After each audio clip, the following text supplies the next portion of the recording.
दिव्य गुणों का वर्णन कर रहे हैं। शुद्ध भक्त किसी भी परिस्थिति में विचलित नहीं होता, नहीं वह किसी के प्रति ईर्ष्यालु होता है, न वह अपने शत्रु का शत्रु बनता है।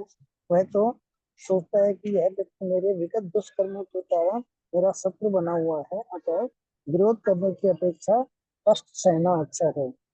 श्रीमद् भागवतम में 10.14.8 में कहा गया है, पत्तेनु कंपास मानो भुंजान एवं विपाकम। जब भी कोई भक्त मुसीबत में पड़ता है तो वह सोचता है कि यह भगवान की मेरे ऊपर कृपा ही है, मुझे अपने विगत दुष्कर्मों के अनुसार इससे कहीं अधिक कष्ट भोगना चाहिए था। यह तो भगवत कृपा है कि मुझे मिलने वाला पूरा दंड नहीं मिल पा रहा है। भगवत कृपा से थोड़ा ही दंड मिल रहा है, अतः अनेक कष्टपूर्ण परिस्थितियों में भी वह सदैव शांत तथा धीर बना रहता है। भक्त सदैव प्रत्येक प्राणी पर, यहाँ तक कि अपने शत्रु पर भी दयालु होता है। निर्मम का अर्थ यह है कि भक्त शारीरिक कष्टों को प्रधानता नहीं प्रदान करता, क्योंकि वह अच्छी तरह जानता है कि वह भौतिक शरीर नहीं है, वह अपने को शरीर नहीं मानता, अतः वह नित्य अहंकार के बोझ से मुक्त रहता है और सुख तथा दुख में संभाव रहता है। वह सहिष्णु होता है और भगवत कृपा से जो कुछ प्राप्त होता है उसी से संतुष्ट रहता है। वह ऐसी वस्तु को प्राप्त करने का प्रयास नहीं करता जो कठिनाई से मिले, अतः वह सदैव प्रसन्नचित्त रहता है। वह पूर्ण योगी होता है, क्योंकि वह अपने गुरु के आदेशों का अटल रहता है, आदेशों पर अटल रहता है, और चूंकि उसकी इंद्रियां वश में रहती हैं, अतः वह दृढ़ निश्चय होता है। वह झूठे तर्कों से विचलित नहीं होता, क्योंकि कोई उसे भक्त के दृढ़ संकल्प से हटा नहीं सकता। वह पूर्णतया अवगत रहता है कृष्ण उसके शाश्वत प्रभु हैं, अतः कोई भी उसे विचलित नहीं कर सकता। इन समस्त गुणों के फलस्वरूप वह अपने मन तथा बुद्धि को पूर्णतया परमेश्वर पर स्थित करने में समर्थ है। भक्ति का ऐसा आदर्श अत्यंत दुर्लभ है, लेकिन भक्त भक्ति के विधि विधानों का पालन करते हुए इसी अवस्था में स्थित रहता है, और फिर भगवान कहते हैं कि ऐसा भक्त से उन्हें अति प्रिय है, क्योंकि भगवान उसकी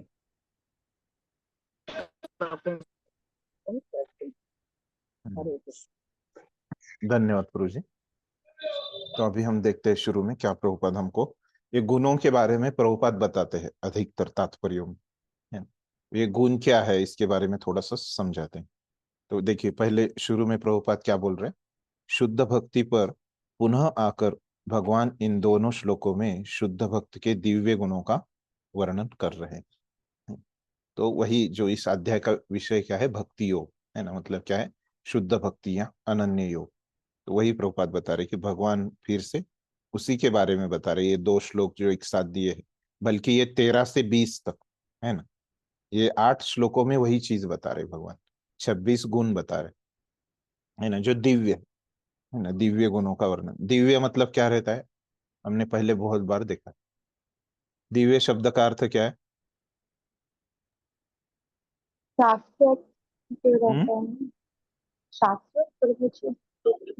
हाँ, दिव्य शाश्वत रहता है, लेकिन खास करके क्या है कि जो 3 गुणों से ऊपर है ना?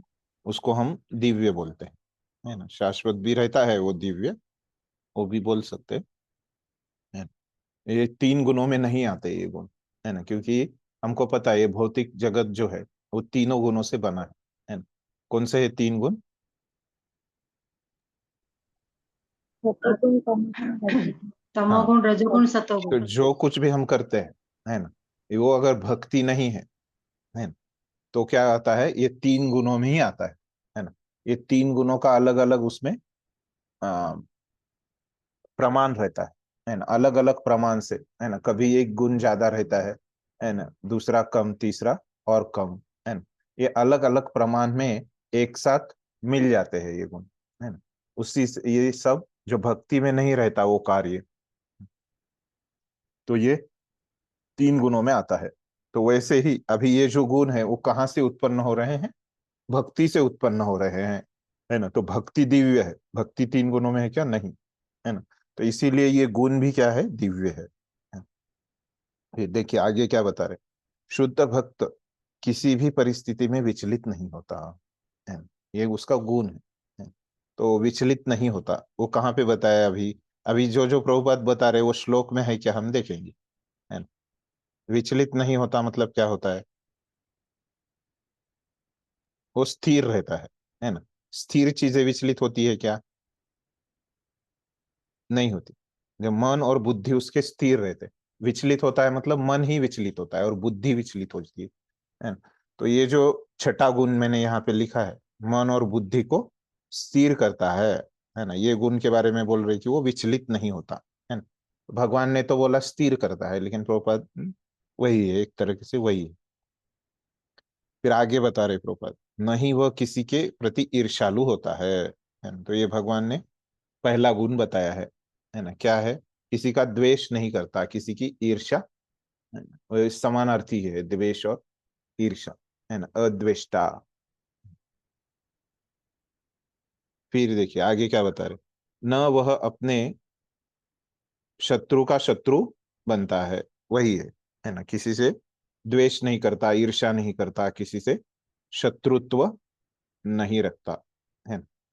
और सभी जीवों को दयालु मित्र रहता है। उसके लिए भगवान ने बोला कि हाँ सर्वभूतानां मैत्र, है ना।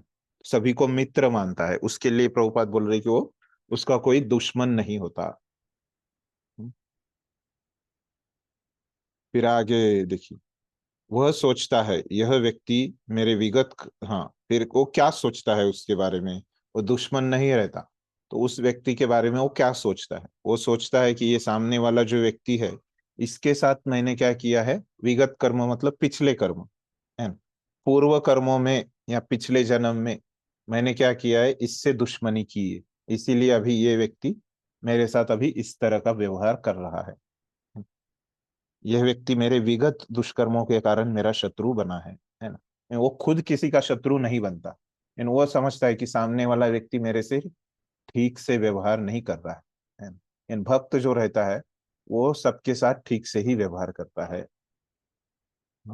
और वो समझता है कि अपने को गुस्सा आता है ना कि कोई व्यक्ति ठीक से व्यवहार नहीं कर रहा, और भक्त समझता है कि वो सामने वाला जो व्यक्ति है वो क्या है कि मैंने उसको पिछले जन्म में तकलीफ दी, इसलिए वो अभी मुझे तकलीफ दे रहा है।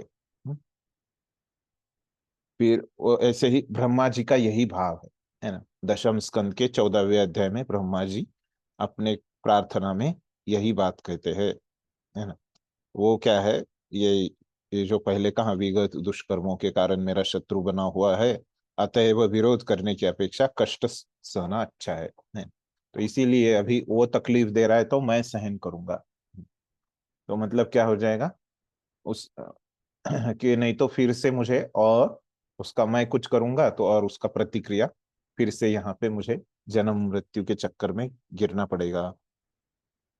तो ब्रह्मा जी का यही भाव है, वो बोलते हैं तत्तेनुकंपा सुसमीक्ष मानो भुंजान एवात्मकृतम विपाकम।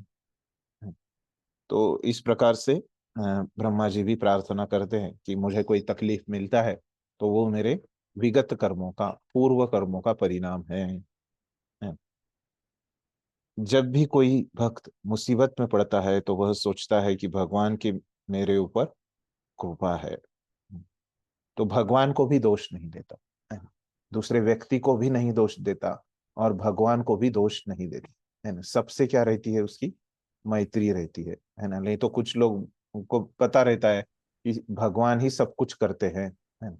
तो वो नहीं समझता जब उसके जीवन में तकलीफें आती है ना, तो वो समझता है कि ये भगवान की कृपा है ना। क्योंकि तकलीफें रहती है तो भी क्या होता है, हमको प्रगति करने में और हम उसमें मेहनत देते हैं। तो भगवान के लिए मुझे मेहनत करने का एक अवसर मिल रहा है, ऐसे वो समझता है। मुझे विगत दुष्कर्मों के अनुसार इससे अधिक कष्ट भोगना चाहिए, है। तो वो सोचता है कि मेरे तो पूर्व कर्म है वो बहुत ही ज्यादा है, भगवान ने तो मुझे और ज्यादा वहां पे उसके बदले में और ज्यादा मुसीबतें और मेरी ज्यादा कठिन परीक्षा भगवान ने मेरी लेनी चाहिए थी, है ना। लेकिन भगवान तो बहुत, उनका तो प्रश्न पत्रिका जो है वो बहुत ही आसान है, ऐसे सोचता है वो, है। तो उन्होंने और ज्यादा कठिन प्रश्न इसमें डालने चाहिए थे, है। तो मुझे विगत दुष्कर्मों के अनुसार इससे अधिक कष्ट भोगना चाहिए था। यह तो भगवत कृपा है कि मुझे मिलने का पूरा दंड, सॉरी, मुझे मिलने वाला पूरा दंड नहीं मिल रहा है ना। जो मुझे वहां पे दंड में शिक्षा मिलने वाली थी वो पूरी नहीं मिलने वाली, दंड है। तो भगवत कृपा से थोड़ा ही दंड मिल रहा है, तो थोड़ा ही भगवान दे रहे हैं। अतएव अनेक कष्टपूर्ण परिस्थितियों में भी वह सदैव शांत तथा धीर बना रहता है। तो ये जो है वो सहन करता है, शांत और धीर, कितनी भी सुख दुख रहे वो शांत रहता है। भक्त सदैव प्रत्येक प्राणी पर, यहाँ तक कि अपने शत्रु पर भी दयालु होता है। तो ये बोल रहे कि अभी यहाँ पे अलग उन्होंने लिया कि जो सभी का वो मित्र बन के रहता है। ठीक है, वही वही चल रहा। निर्मम का अर्थ है कि भक्त शारीरिक कष्टों को प्रधानता नहीं प्रदान करता, क्योंकि वह अच्छी तरह जानता है कि वह भौतिक शरीर नहीं है। तो निर्मम भी यहाँ पे भक्तों का गुण है ना। उसमें क्या सोचते हैं भक्त लोग कि वो शरीर के जो कष्ट उनको होते रहते हैं, है ना, बहुत तपस्या करते हैं। देखिए मंदिर में भी हम देखते हैं तो बहुत सारे जो भक्त है कि क्या है, रात को बहुत उनको देरी हो जाती है ना। लेकिन वो सुबह उठ जाते है ना, सुबह मंगल आरती को उड़ जाते हैं। लेकिन क्या होता है, प्रोग्राम वगैरह को जाते हैं शाम को, है। वहां से आने को उनको बहुत देर हो जाती है। लेकिन क्या है कि वो शरीर के स्तर पे नहीं है, इसलिए क्या हो जाता है अ, वो उठ पाते हैं, है ना। भले ही शरीर के स्तर पे है, लेकिन वो क्या करते हैं, उनको समझता है कि ये मैं शरीर नहीं हूँ, इसलिए क्या करते हैं, वो सुबह आने का प्रयास करते हैं। फिर आगे बोल रहे, वह अपने को शरीर नहीं मानता, अतएव वह मिथ्या अहंकार के बोझ से मुक्त रहता है और सुख तथा दुख में समभाव रखता है। फिर यहाँ पे आगे बता रहे, निर्मम का बताया, फिर सुख तथा दुख में समभाव, है ना, ये जो तीसरा गुण है। तो उसके बारे में क्या बता रहे, एक बार देखते हैं फिर से। अपने को शरीर नहीं मानता, है ना, मिथ्या अहंकार से भी मुक्त रहता है, सुख दुख में भी समभाव रखता है ना। क्यों ऐसे कर पाता है, क्योंकि वो सहिष्णु होता है, भगवत कृपा से जो कुछ प्राप्त होता है उसी से संतुष्ट रहता है। तो ये अगला उसमें आत्म संतुष्टि का डाला। तो आत्म संतुष्टि मतलब क्या है, अगला उसमें तुरंत चालू किया, आत्मतुष्ट जो चौथा है। तो सहिष्णु का हम देखते हैं, सहिष्णु के बारे में प्रभुपाद ने क्या बताया कि वो हम्म, खुद को शरीर नहीं मानता, मिथ्या अहंकार से मुक्त होके सुख और दुख को सहन करता है। तो ये सब सहिष्णु में बताया, सहन करता है वो बस। और अगला संतुष्ट, संतुष्ट के बारे में प्रभुपाद क्या बोल रहे कि भगवान की कृपा से जो कुछ भी उसको मिलता है उसमें वो संतुष्ट रहता है। वह ऐसी वस्तु को प्राप्त करने का प्रयास नहीं करता जो कठिनाई से मिले। तो ये भी संतुष्ट, मतलब अत्याहार, है ना, जो अभी हम देखेंगे, अत्याहार अति प्रयास, है ना, ये अभी हम देखने वाले उपदेशामृत में। तो वो नहीं करता, ये सब अनर्थ है ना। प्रयास, है ना। तो ये प्रयास भी जो रहता है कि जो भक्ति के लिए आवश्यक नहीं, है ना, वैसी चीजों के लिए वो पीछे नहीं पड़ता, है ना। जो भक्ति के लिए आवश्यक है ना, उसमें वो बहुत प्रयास करता है ना? उसमें तपस्या करता है ऐसे। अतएव वह सदैव प्रसन्न चित्त रहता है ना। तो ऐसे नहीं कि वो दुख दुख से, ऐसे नहीं सोचता कि मजबूरी में मैं ये सहन कर रहा हूँ सामने वाले को, अभी मेरे पास उतनी शक्ति नहीं है उसको मारने के लिए, है ना, इसलिए मैं उसको सहन कर रहा हूँ। ऐसे सहन नहीं करता हूँ, है। तो बहुत प्रसन्नता से सहन करता है, जान के, है। इसको सहन करना ये ऐसे वो सोच के करता है, ऐसे नहीं कि ये इसके पास ज्यादा शक्ति है, मेरे पास कम शक्ति है ना, अच्छा है कि मुझे सहन करना, ऐसे नहीं सोचता हूँ, है ना। एकदम अपने मन से, है ना, और प्रसन्न रहता है, दूसरों को सहन करके भी वो खुश रहता है। वह पूर्ण योगी होता है क्योंकि वह अपने गुरु के आदेशों पर अटल रहता है? और क्योंकि उसकी इंद्रियां वश में रहती है? तो वो पूर्ण योगी है। क्यों योगी है? क्योंकि इसमें आगे वाले गुण है ना। कौन से गुण है वो? न- गुरु के आदेशों पे अटल, है ना। वो कौन सा? निश्चय, है ना। सातवां गुण जो यहाँ पे मैंने लिखा है, निश्चय रहता है ना। जो गुरु बोलेंगे वही मैं करूंगा, है। तो गुरु को पूछ लेता है, वो चर्चा करता है, उनको प्रश्न पूछता है, लेकिन एक बार निर्णय हो जाने के बाद क्या होता है, उसी पे वो निश्चित रहता है, अटल रहता है।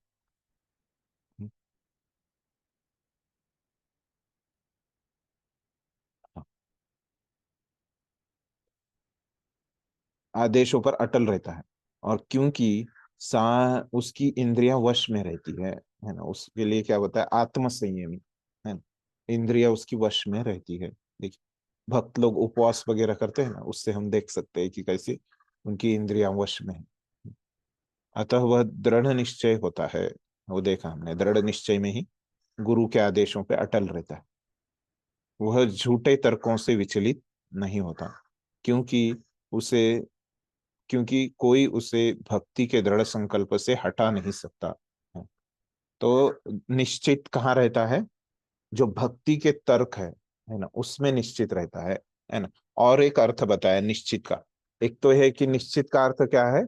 गुरु के, पहले बताया प्रभुपाद ने, जो गुरु के आदेशों पर अटल रहता है। तो अभी यहाँ पे और एक बता रहे, दृढ़ निश्चय का जो है वो क्या है? भक्ति में स्थिर रहता, वो भक्ति को छोड़ के कहीं नहीं जाता, है ना।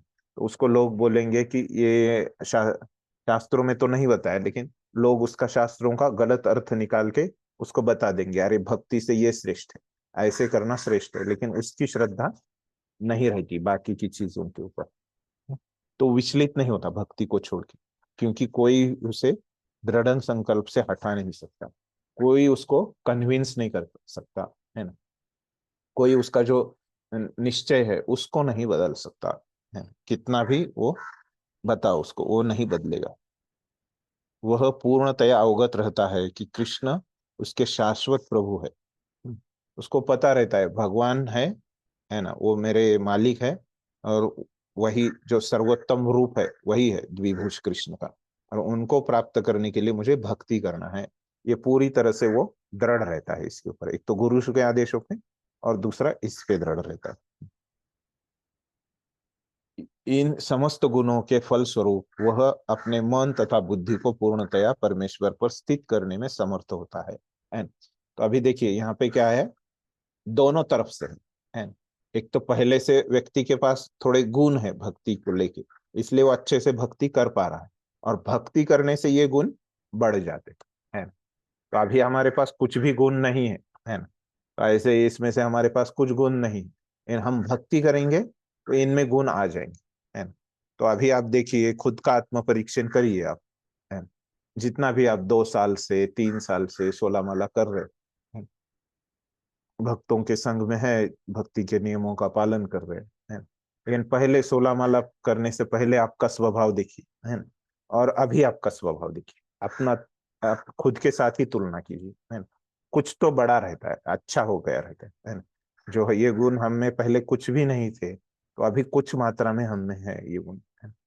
और हम अभी उतने पूरे नहीं हुए, क्योंकि क्या है, हमने भक्ति भी उतना ठीक से नहीं किया है ना। हमको पता भी नहीं था कि भक्ति कैसे करना है, क्या है। तो इसीलिए हम जितना अच्छे से ये अनन्य भक्ति करेंगे, उतने जल्दी ये गुण का विकास हो जाता है ना। फिर और हम इसमें भक्ति कर सकते हैं अच्छे से।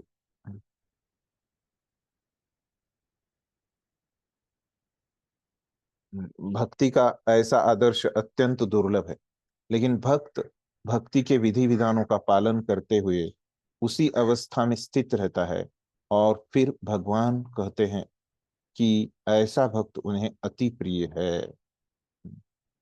तो ये ऐसे देख पाना क्या है, आप हमेशा नहीं देख पाएंगे ऐसे गुणों वाला भक्त, है ना। वो क्या है, दुर्लभ है, विरला है। लेकिन भक्त भक्ति के विधि विधानों का पालन करते हुए उसी अवस्था में स्थित रहता है ना। लेकिन भक्त क्या करता है, अभी ये दुर्लभ अवस्था हमको प्राप्त नहीं हुई, लेकिन वो भक्ति करते रहता है और उसको एक दिन वो अवस्था को प्राप्त करेगा। फिर भगवान कहते हैं कि ऐसा भक्त उन्हें अति प्रिय है, क्योंकि भगवान उसकी कृष्ण भावना से युक्त कार्यकलापों से सदैव प्रसन्न रहते हैं। तो ऐसे जो भक्त है, जिसने ऐसे वो गुण दिखा रहा है, वैष्णव गुण, उससे भगवान भी प्रसन्न रहते हैं। ठीक, यहाँ पे किसी को कुछ प्रश्न है?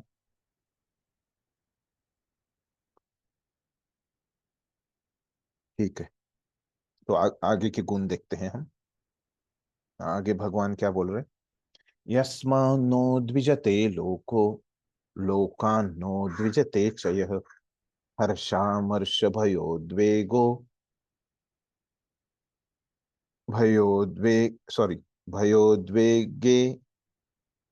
मुक्तो यः स च मे प्रियः। ये पढ़ता हूँ, हर्षामर्ष भयोद्वेगई, वेगई है, वेगई वेगई मुक्तो यः स च मे प्रियः। तो आगे बता रहे हैं, तो यहाँ पे भगवान अभी, यहाँ पे 16 नहीं 15, तो इसमें दो ही गुण भगवान बताते हैं, है ना?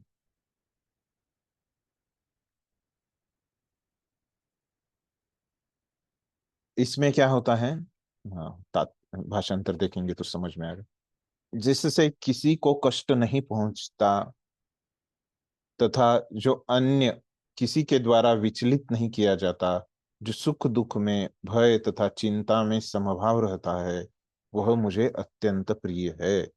तो यहाँ पे आचार्यगण क्या बताते हैं, यहाँ पे अभी बहुत सारे गुण हमको लगेंगे, और ऐसे लगेगा जो सुख दुख में है ना, तो वो फिर से आ रहा है, ऐसे हमको लगेगा, है ना।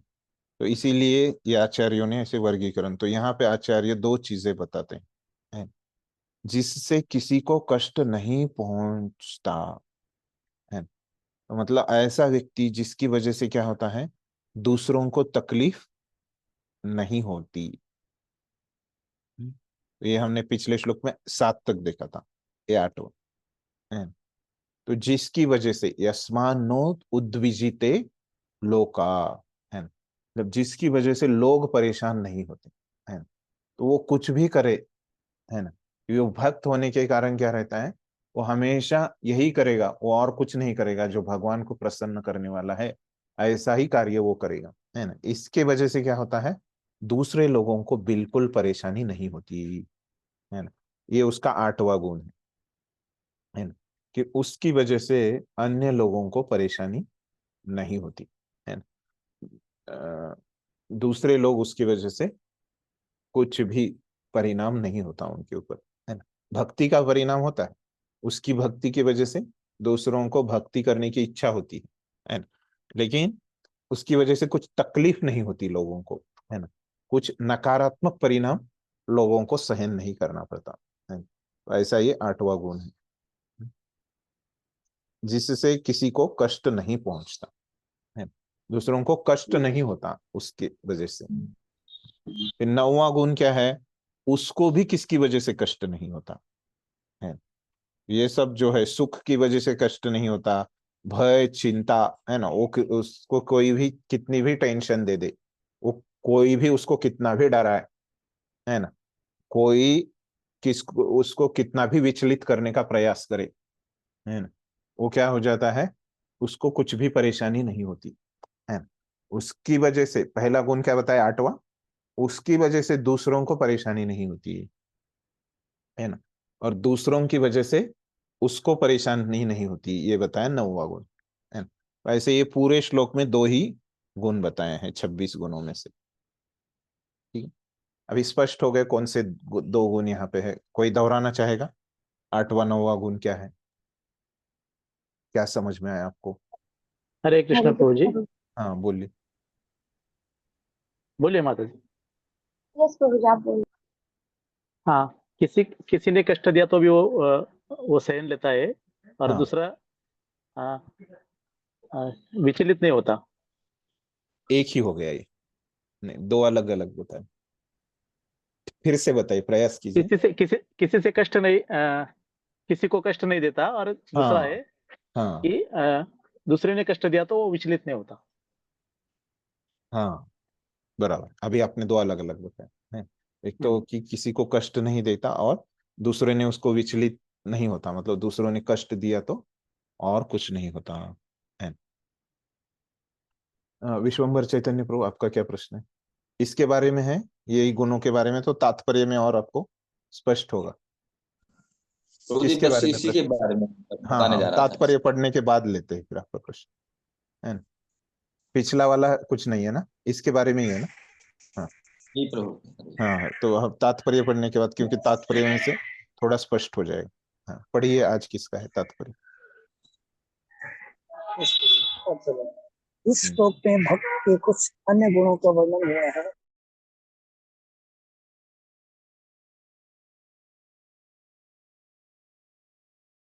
आप म्यूट हो गए प्रभु जी, क्या? हाँ ठीक है। हाँ तात्पर्य, इस श्लोक में भक्त के कुछ अन्य गुणों का वर्णन हुआ है। ऐसे भक्त द्वारा कोई व्यक्ति कष्ट, चिंता, भय या असंतोष को प्राप्त नहीं होता। क्योंकि भक्त सबों पर दयालु होता है, अतः वह ऐसा कार्य नहीं करता जिससे किसी को चिंता हो। साथ ही यदि अन्य लोग भक्त को चिंता में डालना चाहते हैं तो वह विचलित नहीं होता। यह भगवत कृपा ही है कि वह किसी बाह्य उपद्रव से तुप्त नहीं होता। वास्तव में सदैव कृष्ण भावनामृत में लीन रहने तथा भक्ति में रत रहने के कारण ही ऐसे भौतिक उपद्रव भक्त को विचलित नहीं कर पाते। सामान्य रूप से विषयी व्यक्ति अपने शारीरिक तथा इंद्रिय तृप्ति के लिए किसी वस्तु को पाकर अत्यंत प्रसन्न होता है, लेकिन जब वह देखता है कि अन्यों के पास इंद्रिय तृप्ति के लिए ऐसी वस्तु है जो उसके पास नहीं है, तो वह दुख तथा ईर्ष्या से पूर्ण हो जाता है। जब वह अपने शत्रु से बदले की शंका करता है तो वह भयभीत रहता है। तो जब वह कुछ भी करने में सफल नहीं होता तो निराश हो जाता है। ऐसा भक्त जो इन समस्त उपद्रवों से परे होता है, कृष्ण को अत्यंत प्रिय होता है। हरे कृष्ण। धन्यवाद प्रभु जी। अभी तात्पर्य देखते हैं। इस श्लोक में भक्त के कुछ अन्य गुणों का वर्णन है। तो ये तो ठीक, ऐसे भक्त द्वारा कोई व्यक्ति कष्ट, चिंता, भय या असंतोष, है ना? कष्ट, चिंता, भय या असंतोष को प्राप्त नहीं होता है। तो ये कुछ भी करेंगे व्यक्ति, है ना, भक्त जो रहता है ना? तो वो कुछ भी करेगा तो क्या करेगा? भक्त भगवान की भक्ति को छोड़ के और कुछ नहीं कर सकता। तो इसीलिए उससे कुछ दूसरों को कष्ट नहीं होता, चिंता नहीं होती, भय, है ना? पहले तो बस कष्ट बोला था, अभी विस्तार से तात्पर्य में बता रहे। चिंता भी नहीं होती उसकी वजह से, भय भी नहीं लगता किसी को, और कोई दुखी भी नहीं होता। असंतोष मतलब क्या? दुखी होना, प्रसन्न नहीं होना, है ना, वो भी नहीं होता। क्योंकि भक्त सबों पर दयालु होता है, वो किसी को तकलीफ ही नहीं देता। अतएव वह ऐसा कार्य नहीं करता जिससे किसी को चिंता हो, तो वही उसको और बता। साथ ही यदि अन्य लोग भक्तों को चिंता में हाँ, अभी यहाँ से दूसरा हो रहा है, ये तो पहला होगा। तो अभी उसको कोई चिंता में डालना चाहता है तो वह विचलित नहीं होता, तो वो स्थिर रहता है, वो चिंता लेता ही नहीं। वास्तव में सदैव कृष्ण भावनामृत में लीन रहने के तथा भक्ति में रत रहने के कारण ही ऐसे भौतिक उपद्रव भक्तों को विचलित नहीं कर पाते, है ना? तो ये मैं पहले ही आपको बार बार बता रहा हूँ कि क्यों ऐसे होता है। क्योंकि वो दूसरों को कष्ट देने का उसके पास समय ही नहीं रहता, कहाँ से कष्ट देगा उसको? पहले से ही भक्ति में ही उसको क्या लगता है, मैं ठीक से भक्ति नहीं कर पा रहा हूँ, मुझे और भक्ति करना चाहिए। भक्ति के लिए उसको और समय चाहिए, है ना?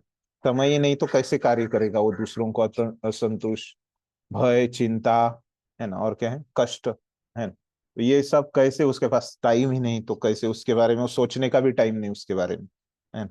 तो वो उधर जाता ही नहीं, है ना? क्यों होता है? क्योंकि वो भक्ति में लीन है एकदम, है ना, भक्ति में रत है। और ऐसे भौतिक उपद्रव भक्तों को विचलित नहीं कर पाते हैं। तो दोनों भी होता है ना?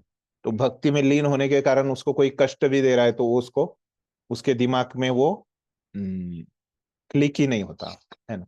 यदि समझता ही नहीं, क्योंकि उसका क्या है, वो भक्ति में लीन है ना? जैसे लीन मतलब क्या बोलते हैं कि पानी में अगर कोई डूब जाता है तो उसको हवा का कुछ पता चलता है क्या?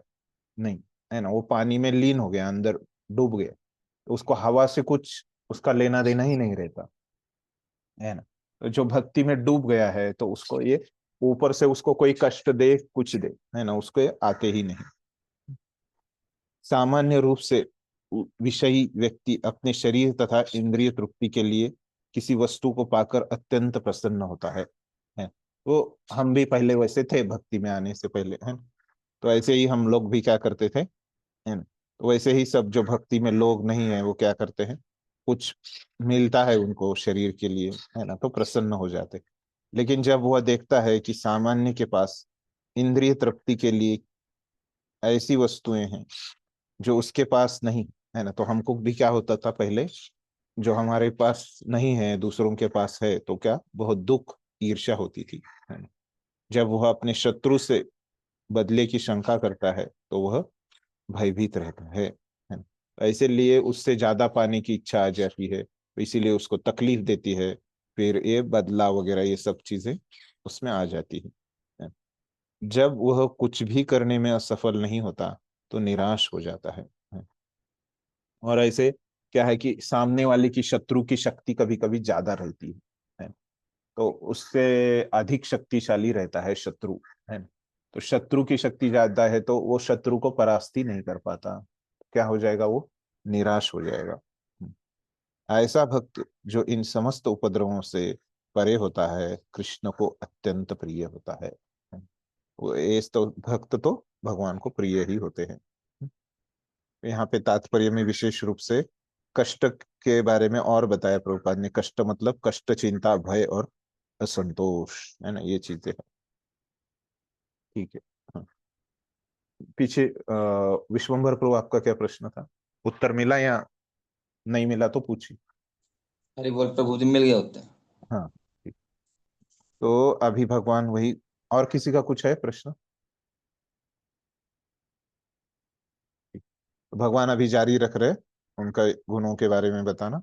तो अनपेक्ष शुचिर दक्ष उदासीनो गतव्यतः सर्वारंभ परित्यागी यो मद्भक्तः स मे प्रियः। तो अभी देखिए भगवान इसमें क्या बता रहे हैं। मेरा ऐसा भक्त, कैसा भक्त, जो अनन्य भक्ति का अभ्यास करता है, ऐसा भक्त है। वो क्या रहता है, जो अन्य, जो सामान्य कार्यकलापों पर आश्रित नहीं है। हम देखेंगे पहले, जो सामान्य कार्यकलापों पे आश्रित नहीं है, तो देखते, जो शुद्ध है ना, वो शुद्ध है, दक्ष है ना? चिंता रहित है ना, उसको कोई टेंशन नहीं, समस्त कष्टों से रहित है, और किसी फल के लिए प्रयत्नशील नहीं रहता। किसी फल के मतलब क्या है कि भक्ति को छोड़ के अन्य, भक्ति में फल को लगा देता है, जो भी फल है वो भक्ति में लगा देता है ना? तो हमने देखा कि भक्ति का एक स्तर क्या है, कर्म फल को भगवान में लगाना, है ना, तो वो लगाएगा वो फल, है ना? तो उसको छोड़ के, है ना, कोई फल नहीं चाहिए उसको, है, मुझे अतिशय प्रिय है। तो ऐसा भक्त भगवान को प्रिय होता है। अभी हम ये श्लोक में कहाँ पे गुण बताए हैं वो देखेंगे। तो अनपेक्ष, है ना, तो ये बताया अनपेक्ष, इच्छा रहित, है ना, उसकी कोई इच्छा नहीं रहती, है ना? तो अगर, तो इसके बारे में प्रभुपाद क्या बोल रहे, वो सामान्य कार्यकलापों पर आश्रित नहीं है, ऐसे उसका भाषांतर करते हैं। तो जो इच्छा रहित का प्रभुपाद अर्थ बता रहे कि सामान्य कार्यकलापों पे आश्रित नहीं रहते, है ना। हम कोई भी कार्यकलाप जो करते हैं वो किसके लिए करते हैं, हम, हमारी कुछ तो इच्छा रहती है ना। उससे हमको कुछ तो चाहिए रहता है, तभी हम करते हैं। तो अभी हम क्या करते हैं, जैसे अभी ग्रंथ पढ़ते हैं तो वहां पे भी हमारी इच्छा है, लेकिन वो क्या है, भक्ति की है ना, खुद के लिए नहीं है ना। तो ये क्या है कि उसको खुद के लिए इच्छा नहीं है, तो इसीलिए क्या है कि सामान्य कार्यकलाप जो खुद के लिए वो कुछ कार्य नहीं करता। अगर इच्छा ही नहीं तो क्या है, कार्य ही कोई नहीं करेगा, है। मतलब क्या है, इच्छा रहित है, मतलब क्या है, भक्ति के उसमें इच्छा है, भौतिक इच्छा रहित है, अनपेक्ष। तो उसी को प्रभुपाद थोड़ा उसका अर्थ भी बता देते हैं, है ना, उसके भाषांतर में उसका ही अर्थ। तो इसीलिए प्रभुपाद अनपेक्ष को क्या बता रहे, सामान्य कार्यकलापों पर आश्रित नहीं है ना। मतलब क्या है, ये अनपेक्ष है, उसकी कोई अपेक्षा नहीं है ना। तो ये कितना, हमने पहले 9 गुण देखे थे, है ना, तो ये 10वां हो गया, ठीक है, ये नया बताया। फिर वो शुद्ध है ना, ये 11वां हो गया। फिर क्या है, वो दक्ष है। दक्ष मतलब क्या रहता है, बताइए कोई। वो निपुण। कुशल है, हाँ, हर निपुण, कार्य में कुशल। निपुण रहता है, बराबर, ठीक। हाँ जी, चिंता रहित रहता कार्य है। करने में कुशल। हाँ हरे कृष्णा प्रभु जी। जी जी प्रभु, धन्यवाद। तो यहाँ पे क्या बोल रहे हैं कि चिंता रहित, अगला, है ना। वो ये तो हमको पता है कि चिंता रहित, है ना। तो इसको भगवान ने क्या बोला है, उदासीन बोला है ना, बराबर, है ना। देखिए उदासीन मतलब चिंता का, चिंता से मुक्त। और एक दक्ष का अर्थ पटु, है ना, यहाँ पे दिया है, देखिए। तो ये कितना हुआ, नंबर हो गया अगला, 13वां नंबर हो गया, ठीक है, दिख रहा है यहाँ पे सबको, समस्त कष्टों से रहित। तो इसको भगवान ने क्या बोला है, गत व्यथ, है ना, ऐसे श्लोक में आपको दिखेगा, गत व्यथ, है ना, समस्त कष्टों से रहित बोला है। क्या दिया प्रभुपाद ने, उसका शब्दार्थ में क्या है, हाँ, सारे कष्टों से मुक्त। अभी अगला जो है वो क्या है, सर्वारंभ परित्यागी, है ना। तो क्या है, सर्वारंभ परित्यागी मतलब क्या है, किसी फल के लिए प्रयत्नशील नहीं रहता, है ना। तो उसी को, ये अगला 15वां, तो किसी अन्य फल के लिए वो कार्य नहीं करता, है ना, प्रयत्न ही नहीं करता, भक्ति के संदर्भ में है तो ही वो करता है ना। तो ऐसे कितने बताए यहाँ पे, 6 गुण बताए इस श्लोक में, है ना। ठीक है, तो अभी ये 6 गुणों के बारे में थोड़ा सा प्रभुपाद लिखेंगे तात्पर्य में। हाँ, पढ़िए प्रभु जी। तात्पर्य, हम्म भक्त को धन दिया जाता है, भक्त को धन दिया जा सकता है, किंतु उसे धन अर्जित करने के लिए संघर्ष नहीं करना चाहिए। भगवत कृपा से यदि उसे स्वयं धन की प्राप्ति हो तो वह उद्विग्न नहीं होता। स्वाभाविक है कि भक्त दिन भर में 2 बार स्नान करता है और भक्त के लिए प्रातःकाल जल्दी उठता है। इस प्रकार वह बाहर तथा भीतर से स्वच्छ रहता है।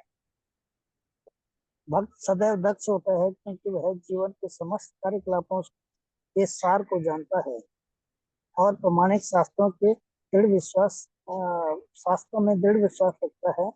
भक्त कभी किसी दल में भाग नहीं लेता, अतः वह चिंता मुक्त रहता है। समस्त उपाधियों से मुक्त होने के कारण कभी व्यथित नहीं होता। वह जानता है कि उसका शरीर एक उपाधि है, अतः शरीर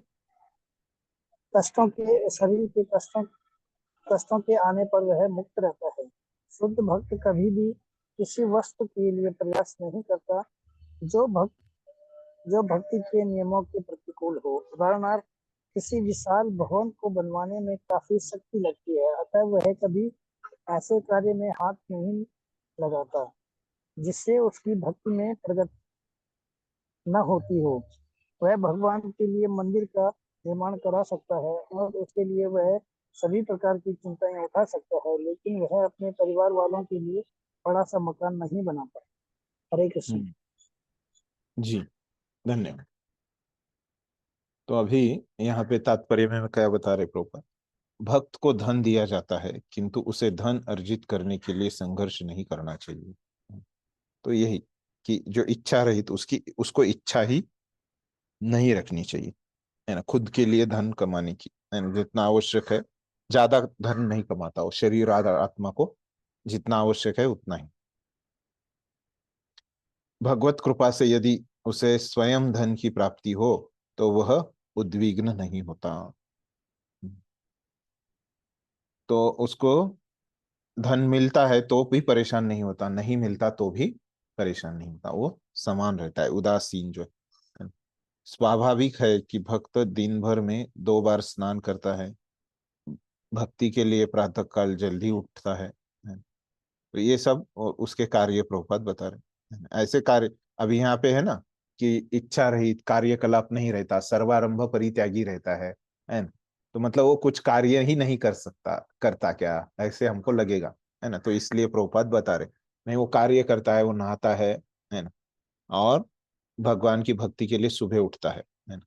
इस प्रकार वह बाहर तथा भीतर से स्वच्छ रहता है ना। बाहर से भी स्वच्छ कैसे रहता है, नहा के। और अंदर से स्वच्छ क्यों बोला है प्रभुपाद ने, क्या लग रहा है आपको लोगों को, अंदर से स्वच्छ वो क्यों है? क्योंकि वो भगवान का नाम करता है, इसलिए अंदर से हाँ, तो। दूसरे जगह पे वैसे बोलते हैं प्रभुपाद, अन्य जगह पे आपने पढ़ा होगा, जैसे यहाँ पे 13वें अध्याय में, है ना, वहां पे भी कुछ ये आते हैं ज्ञान के,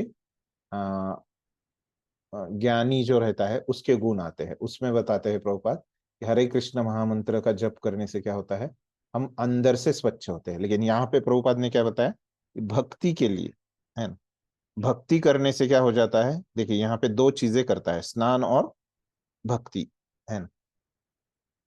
यहाँ पे प्रभुपाद बोल रहे कि भक्ति, और वहां पे बोला था कि हरे कृष्ण महामंत्र का जप, है ना। तो ऐसे दोनों चीजें, तो हरे कृष्ण महामंत्र का जप क्या है, भक्ति में ही आता है ना। तो इसीलिए वो अंदर से स्वच्छ होता है। और ऐसे स्वच्छ ही नहीं होता, ऐसे क्या होते हैं, अच्छे गुण भी उसमें आ जाते हैं, ऐसे 26 गुण उसमें आते हैं। प्रामाणिक शास्त्रों पे उसके, हाँ, भक्त सदैव दक्ष होता है, आपको पता चला, दक्ष मतलब पटु, क्योंकि वह जीवन के समस्त कार्यकलापों के सार को जानता है। पटु क्यों है, उसको पता रहता है जीवन का उद्देश्य क्या है, जीवन का सार क्या है। प्रामाणिक शास्त्रों में दृढ़ विश्वास रखता है। उसकी श्रद्धा रहती है, पटु मतलब क्या है, उसको सब चीजें पता रहती है, कैसे करना, क्या करना, है ना। तो वैसे ही भक्त को क्या रहता है कि वो शास्त्रों में सब चीजें दिए रहती है ना, तो उसको पता रहता है पहले से, और उसका विश्वास रहता है शास्त्रों के ऊपर, दृढ़ विश्वास। तो भक्त कभी किसी दल में भाग नहीं लेता, है ना, मतलब किसी का पक्ष नहीं लेता। 2 व्यक्ति अगर झगड़ रहे, है ना, तो बस भगवान का क्या है तत्व वो बता देता है ना? तो उसमें बीच में इसकी इसकी बाजू उसकी बाजू नहीं लेता, है ना? वो उदासीन रहता है, अतएव वह चिंता मुक्त रहता है ना। तो वो किसी का पक्ष ही नहीं लेता, है ना। तो उसका फायदा क्या है, उसको टेंशन ही नहीं होता, है ना? किसी का पक्ष लेंगे तो ये रहता है कि कौन जीतेगा कौन हारेगा, ये टेंशन लगेगा। लेकिन भक्त को उसका टेंशन है ही नहीं, है ना, तो किसी का साइड ही लेता नहीं। समस्त उपाधियों से मुक्त होने के कारण कभी व्यथित नहीं होता है। तो उपाधियों से मुक्त होना मतलब वो पहचान नहीं करता, है ना, कि मैं ऐसे ऐसे कोई इंचार्ज हूँ, है ना, मैं शिक्षक हूँ, है ना। तो ऐसे ये कोई वो इससे पहचान नहीं करता, है ना। वो उसकी पहचान एक ही रहती है ना, क्या मैं भगवान का दास हूँ, है ना, और मुझे वो दास के रूप में भगवान की भक्ति करनी है। वह जानता है कि उसका शरीर एक उपाधि है। ये शरीर भी क्या है, हमारी एक उपाधि है। मैं मोटा हूँ, मैं पतला हूँ, मैं इस जात का हूँ, ये सब शरीर के साथ आ जाता है। मैं इसका बेटा हूँ, इसका रिश्तेदार हूँ, है ना। तो ये सब ये शरीर से आ जाता है हमको, है ना। मैं गोरा हूँ, मैं काला हूँ, है ना। तो ये सब आ जाता है इस शरीर से, है ना। तो ये भी क्या है, उपाधियों को लिख के आता है। इसीलिए वो क्या होता है कि ये शरीर के जो कष्ट है उससे मुक्त, कष्ट तो आते हैं लेकिन ये उससे मुक्त रहता है ना, उसको टेंशन नहीं आता। शुद्ध भक्त कभी भी ऐसी वस्तु के लिए प्रयास नहीं करता जो भक्ति के नियमों के प्रतिकूल हो। सर्वारंभ परित्यागी, है ना। तो भक्ति के नियमों को प्रतिकूल वो कोई कार्य नहीं करता, सब कुछ अनुकूल ही करता है। है ना। तो उदाहरण क्या है, तो बड़े घर वो बनाने की उसमें इच्छा रहती है, लेकिन वो क्या करता है, भगवान के लिए घर बनाता है, खुद के लिए जितना आवश्यक है उतना ही बनाता है। ऐसे नहीं कि खुद रास्ते पे रहता है ना, खुद भी अच्छे से रहता है ना? लेकिन ऐसे जो अनावश्यक है उसमें नहीं गिरता है। तो भगवान के लिए ज्यादा करता है आवश्यकता से, है ना, खुद के लिए जितना आवश्यक है उतना ही करता है। और एक बीच में बताया था, किसी विशाल भवन को बनवाने में काफी शक्ति लगती है, अतः वह कभी ऐसे कार्य में हाथ नहीं लगाता जिससे उसकी भक्ति में प्रगति। हाँ, तो वही है इसका ही, वो हमने देखा। यहाँ पे हमने देखा ये 6 गुण है ना, उसके बारे में क्या बताया है प्रभुपाद ने। ठीक है, ये पूरा हो जाता है यहाँ पे। तो अगले अभी देखा है हमने कितने गुण हो गए, अभी तक हमारे 15 गुण हो गए, तो अभी 11 गुण और बचे हैं, है ना। तो हम देखेंगे, यो न हृष्यति न द्वेष्टि, न शोचति न कांक्षति, शुभाशुभ परित्यागी, भक्तिमान यह समे प्रिय। अभी क्या बता रहे भगवान, जो कभी हर्षित हो, जो न कभी हर्षित होता है ना? मतलब उसको कभी आनंद नहीं होता, और न शोक करता है। तो ये एक गुण बताया है। क्यों? उसके पास समय ही नहीं है, भगवान की भक्ति में लगा है 24 घंटे, है ना, 15 हो गए थे। तो ये सुख दुख में ऐसे नहीं कि उसको भावना, वो क्या पत्थर थोड़ी रहता है ना? वो उसमें टाइम ही नहीं देता सुख दुख में, है ना, उसको थोड़ा सा लगता है, लेकिन वो उसमें ज्यादा और उसका विकास करने के पास उसके लिए समय नहीं रहता, है ना। वो भगवान की भक्ति में ही लगा है, तो इसीलिए वो किसी से दुखी होने के लिए, है ना, और किसी से सुखी होने के लिए उसके पास समय ही नहीं। भावना तो रहेगी, आप लोगों को लगेगा कि फिर वो क्या पत्थर है क्या, नहीं पत्थर नहीं है, नहीं, उसके पास समय ही नहीं उधर ध्यान देने के लिए। ठीक है, फिर अगला बता रहे, जो न पछताता है न इच्छा करता है। तो क्या है इसको, और एक है, जो पछताता है न इच्छा करता है ना। पहला जो क्या, यो न हृष्यति न द्वेष्टि, है ना। तो अभी जो दूसरा है, न शोचति न कांक्षति, है ना, वो कुछ सोचता भी नहीं और कुछ इच्छा भी नहीं करता, है ना? मतलब क्या है, पछताना, हमको पता है पछताता भी नहीं और कुछ इच्छा भी उसकी नहीं रहती, है ना। ये सब मिला के इसको अगला नंबर दिया है। फिर अगला क्या है, शुभाशुभ परित्यागी, है ना, शुभ और अशुभ का परित्यागी, त्याग कर देता है, वही है शुभ तथा अशुभ दोनों प्रकार के वस्तुओं का परित्याग करता है वो, है। ऐसे ये 3 गुण उसमें है अगले, ये 18वां।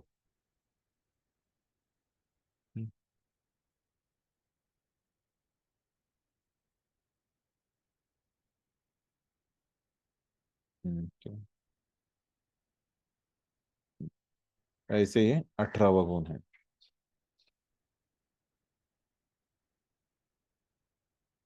तो ऐसा भक्त जो ये गुण दिखाता है वो भगवान को प्रिय रहता है।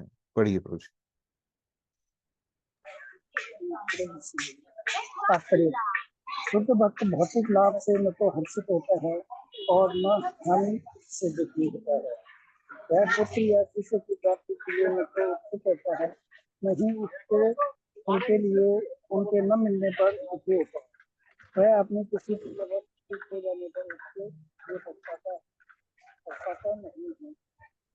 इसी प्रकार यदि उसे अभी की प्राप्ति नहीं हो पाती तो वह दुखी नहीं होता। वह समस्त प्रकार के शुभ अशुभ तथा प्राप्त करने से सदैव परे रहता है। वह परमेश्वर की प्रसन्नता के लिए बड़ी से बड़ी विपत्ति सहने को तैयार रहता है। भक्ति के पालन में इसके लिए कुछ भी बाधक नहीं बनता। ऐसा भक्त कृष्ण को अतिशय प्रिय होता है। धन्यवाद प्रभु जी। तो अभी यहाँ पे क्या बता रहे हैं प्रभुपाद, इसी गुणों के बारे में, है ना। शुद्ध भक्त भौतिक लाभ से न तो हर्षित होता है और न हानि से दुखी होता है। वह पुत्र या शिष्य की प्राप्ति के लिए न तो उत्सुक रहता है, न ही उनके न मिलने पर दुखी होता है। तो बहुत सुख कभी होता है हमको, तो उसके उदाहरण दिए है ना। तो हमको कभी पैसा मिलता है ना, नहीं तो हमको कुछ बच्चे हो जाते हैं, है ना, तो हम सुखी हो जाते हैं, है ना। और जो गुरु रहता है ना, उसको शिष्य मिल जाते हैं तो वो भी खुश हो जाता है। ऐसे चीजों से वो खुश नहीं होता। और दुखी कब होते हैं, है ना, जब हमको बच्चे होते नहीं, है ना, और हमको कुछ धन नहीं मिलता, हमको शिष्य नहीं मिलते, है ना, तो हम दुखी होते हैं, है ना। तो ये सुख और दुख उसको होता नहीं है। तो एक संस्कृत व्याकरण में भी इसका उल्लेख आता है ना, कि लोगों को बच्चे मिलने पे बहुत खुश हो जाते होने पे, है ना, बहुत खुश हो जाते हैं वो, है ना। तो ये संस्कृत व्याकरण का जो अभ्यास करते हैं उनको क्या बोलते हैं, वैयाकरणी बोलते हैं, है ना। तो वहां पे मैं देख एक वाक्य पढ़ा था, है ना, तो वो क्या बोलते हैं, ये वैयाकरणी जो लोग हैं ना, है ना, तो वो क्या लिखते हैं, संस्कृत व्याकरण के नियम लिखते हैं, है ना। और जब ये नियम लिखते हैं तो उसको क्या बोलते हैं, जो हम सूत्र बोलते हैं उसको, सूत्र। सूत्र मतलब क्या है, जो हम फॉर्मूला, है ना, ये संस्कृत भाषा चलती कैसी है ना, तो उसके वो सूत्र लिखते रहते हैं ये वैयाकरणी लोग, है ना। तो अभी उसमें कौन सा वैयाकरणी अच्छा रहता है ना, जो छोटे से छोटा सूत्र लिखे, है ना, वो वैयाकरणी अच्छा रहता है, ऐसे बोलते हैं। जो वो सूत्र की जो लंबाई है ना, वो कम से कम रहे, है ना। ऐसे नहीं कि फिर वो लंबाई कम होने से बाकी काम नहीं हुए, है ना, ऐसे नहीं हो। जो वो सूत्र काम कर रहा है, जो सूत्र अर्थ बता रहा है वहां पे, है ना, वो अर्थ कायम रखते हुए वो सूत्र को छोटा करना है ना, ऐसे बड़े रहता है।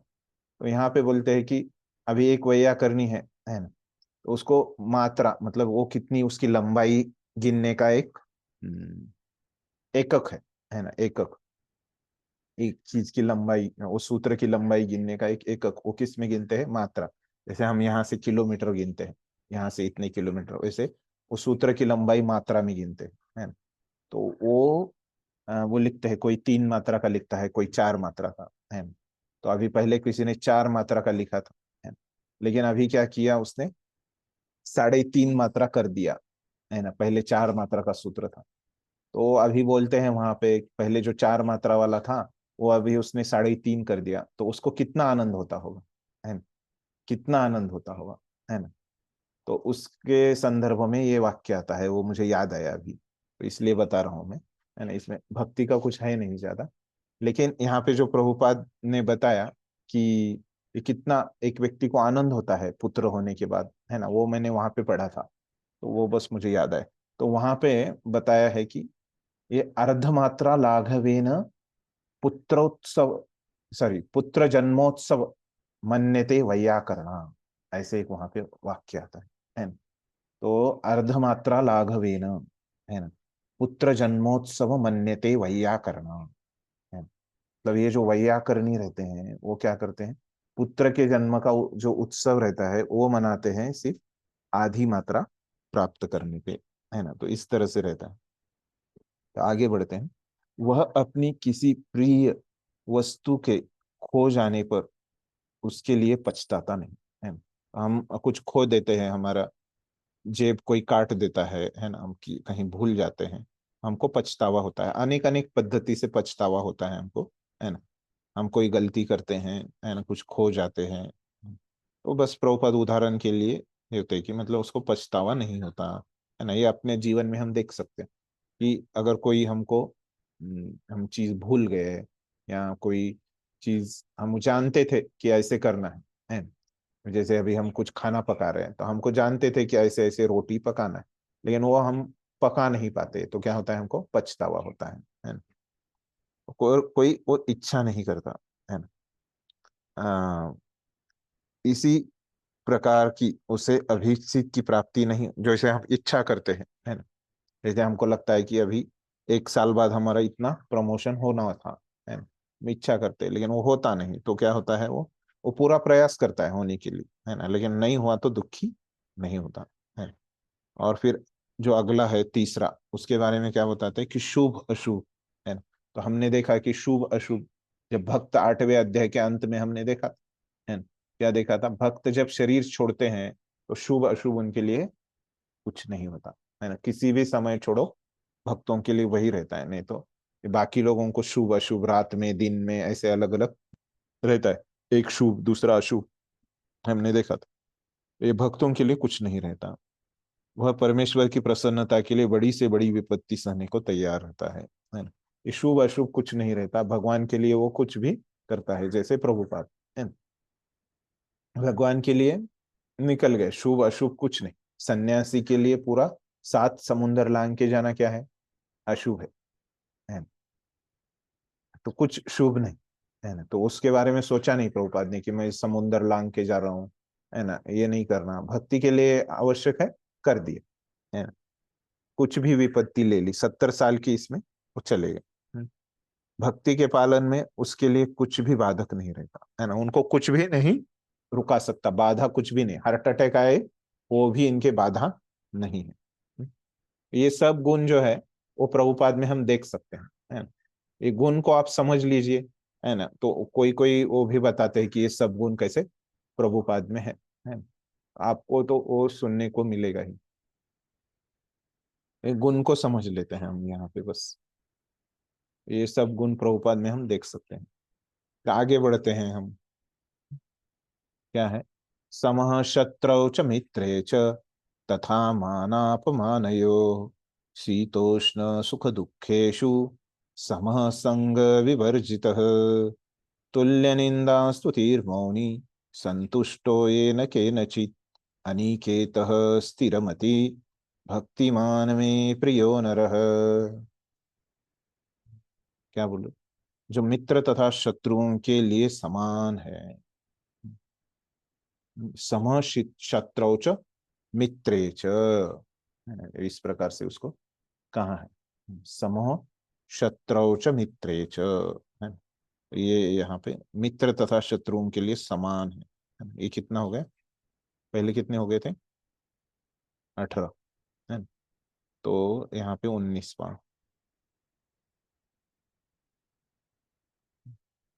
जो मान तथा अपमान, तो ये मान अपमान को समान ही मान लेता है, ये हो गया 20, हमेशा स्थिर रहता है ना। तो ये सब चीजें में मान अपमान, शीत गर्मी, सुख तथा दुख, यश अपयश में समभाव रखता है, ये सब 20 में आ जाता है ना, समभाव रखता है ना?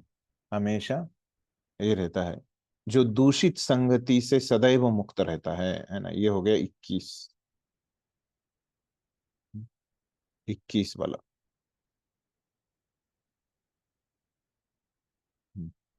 ये यहाँ से दूषित संगति से सदैव मुक्त रहता है,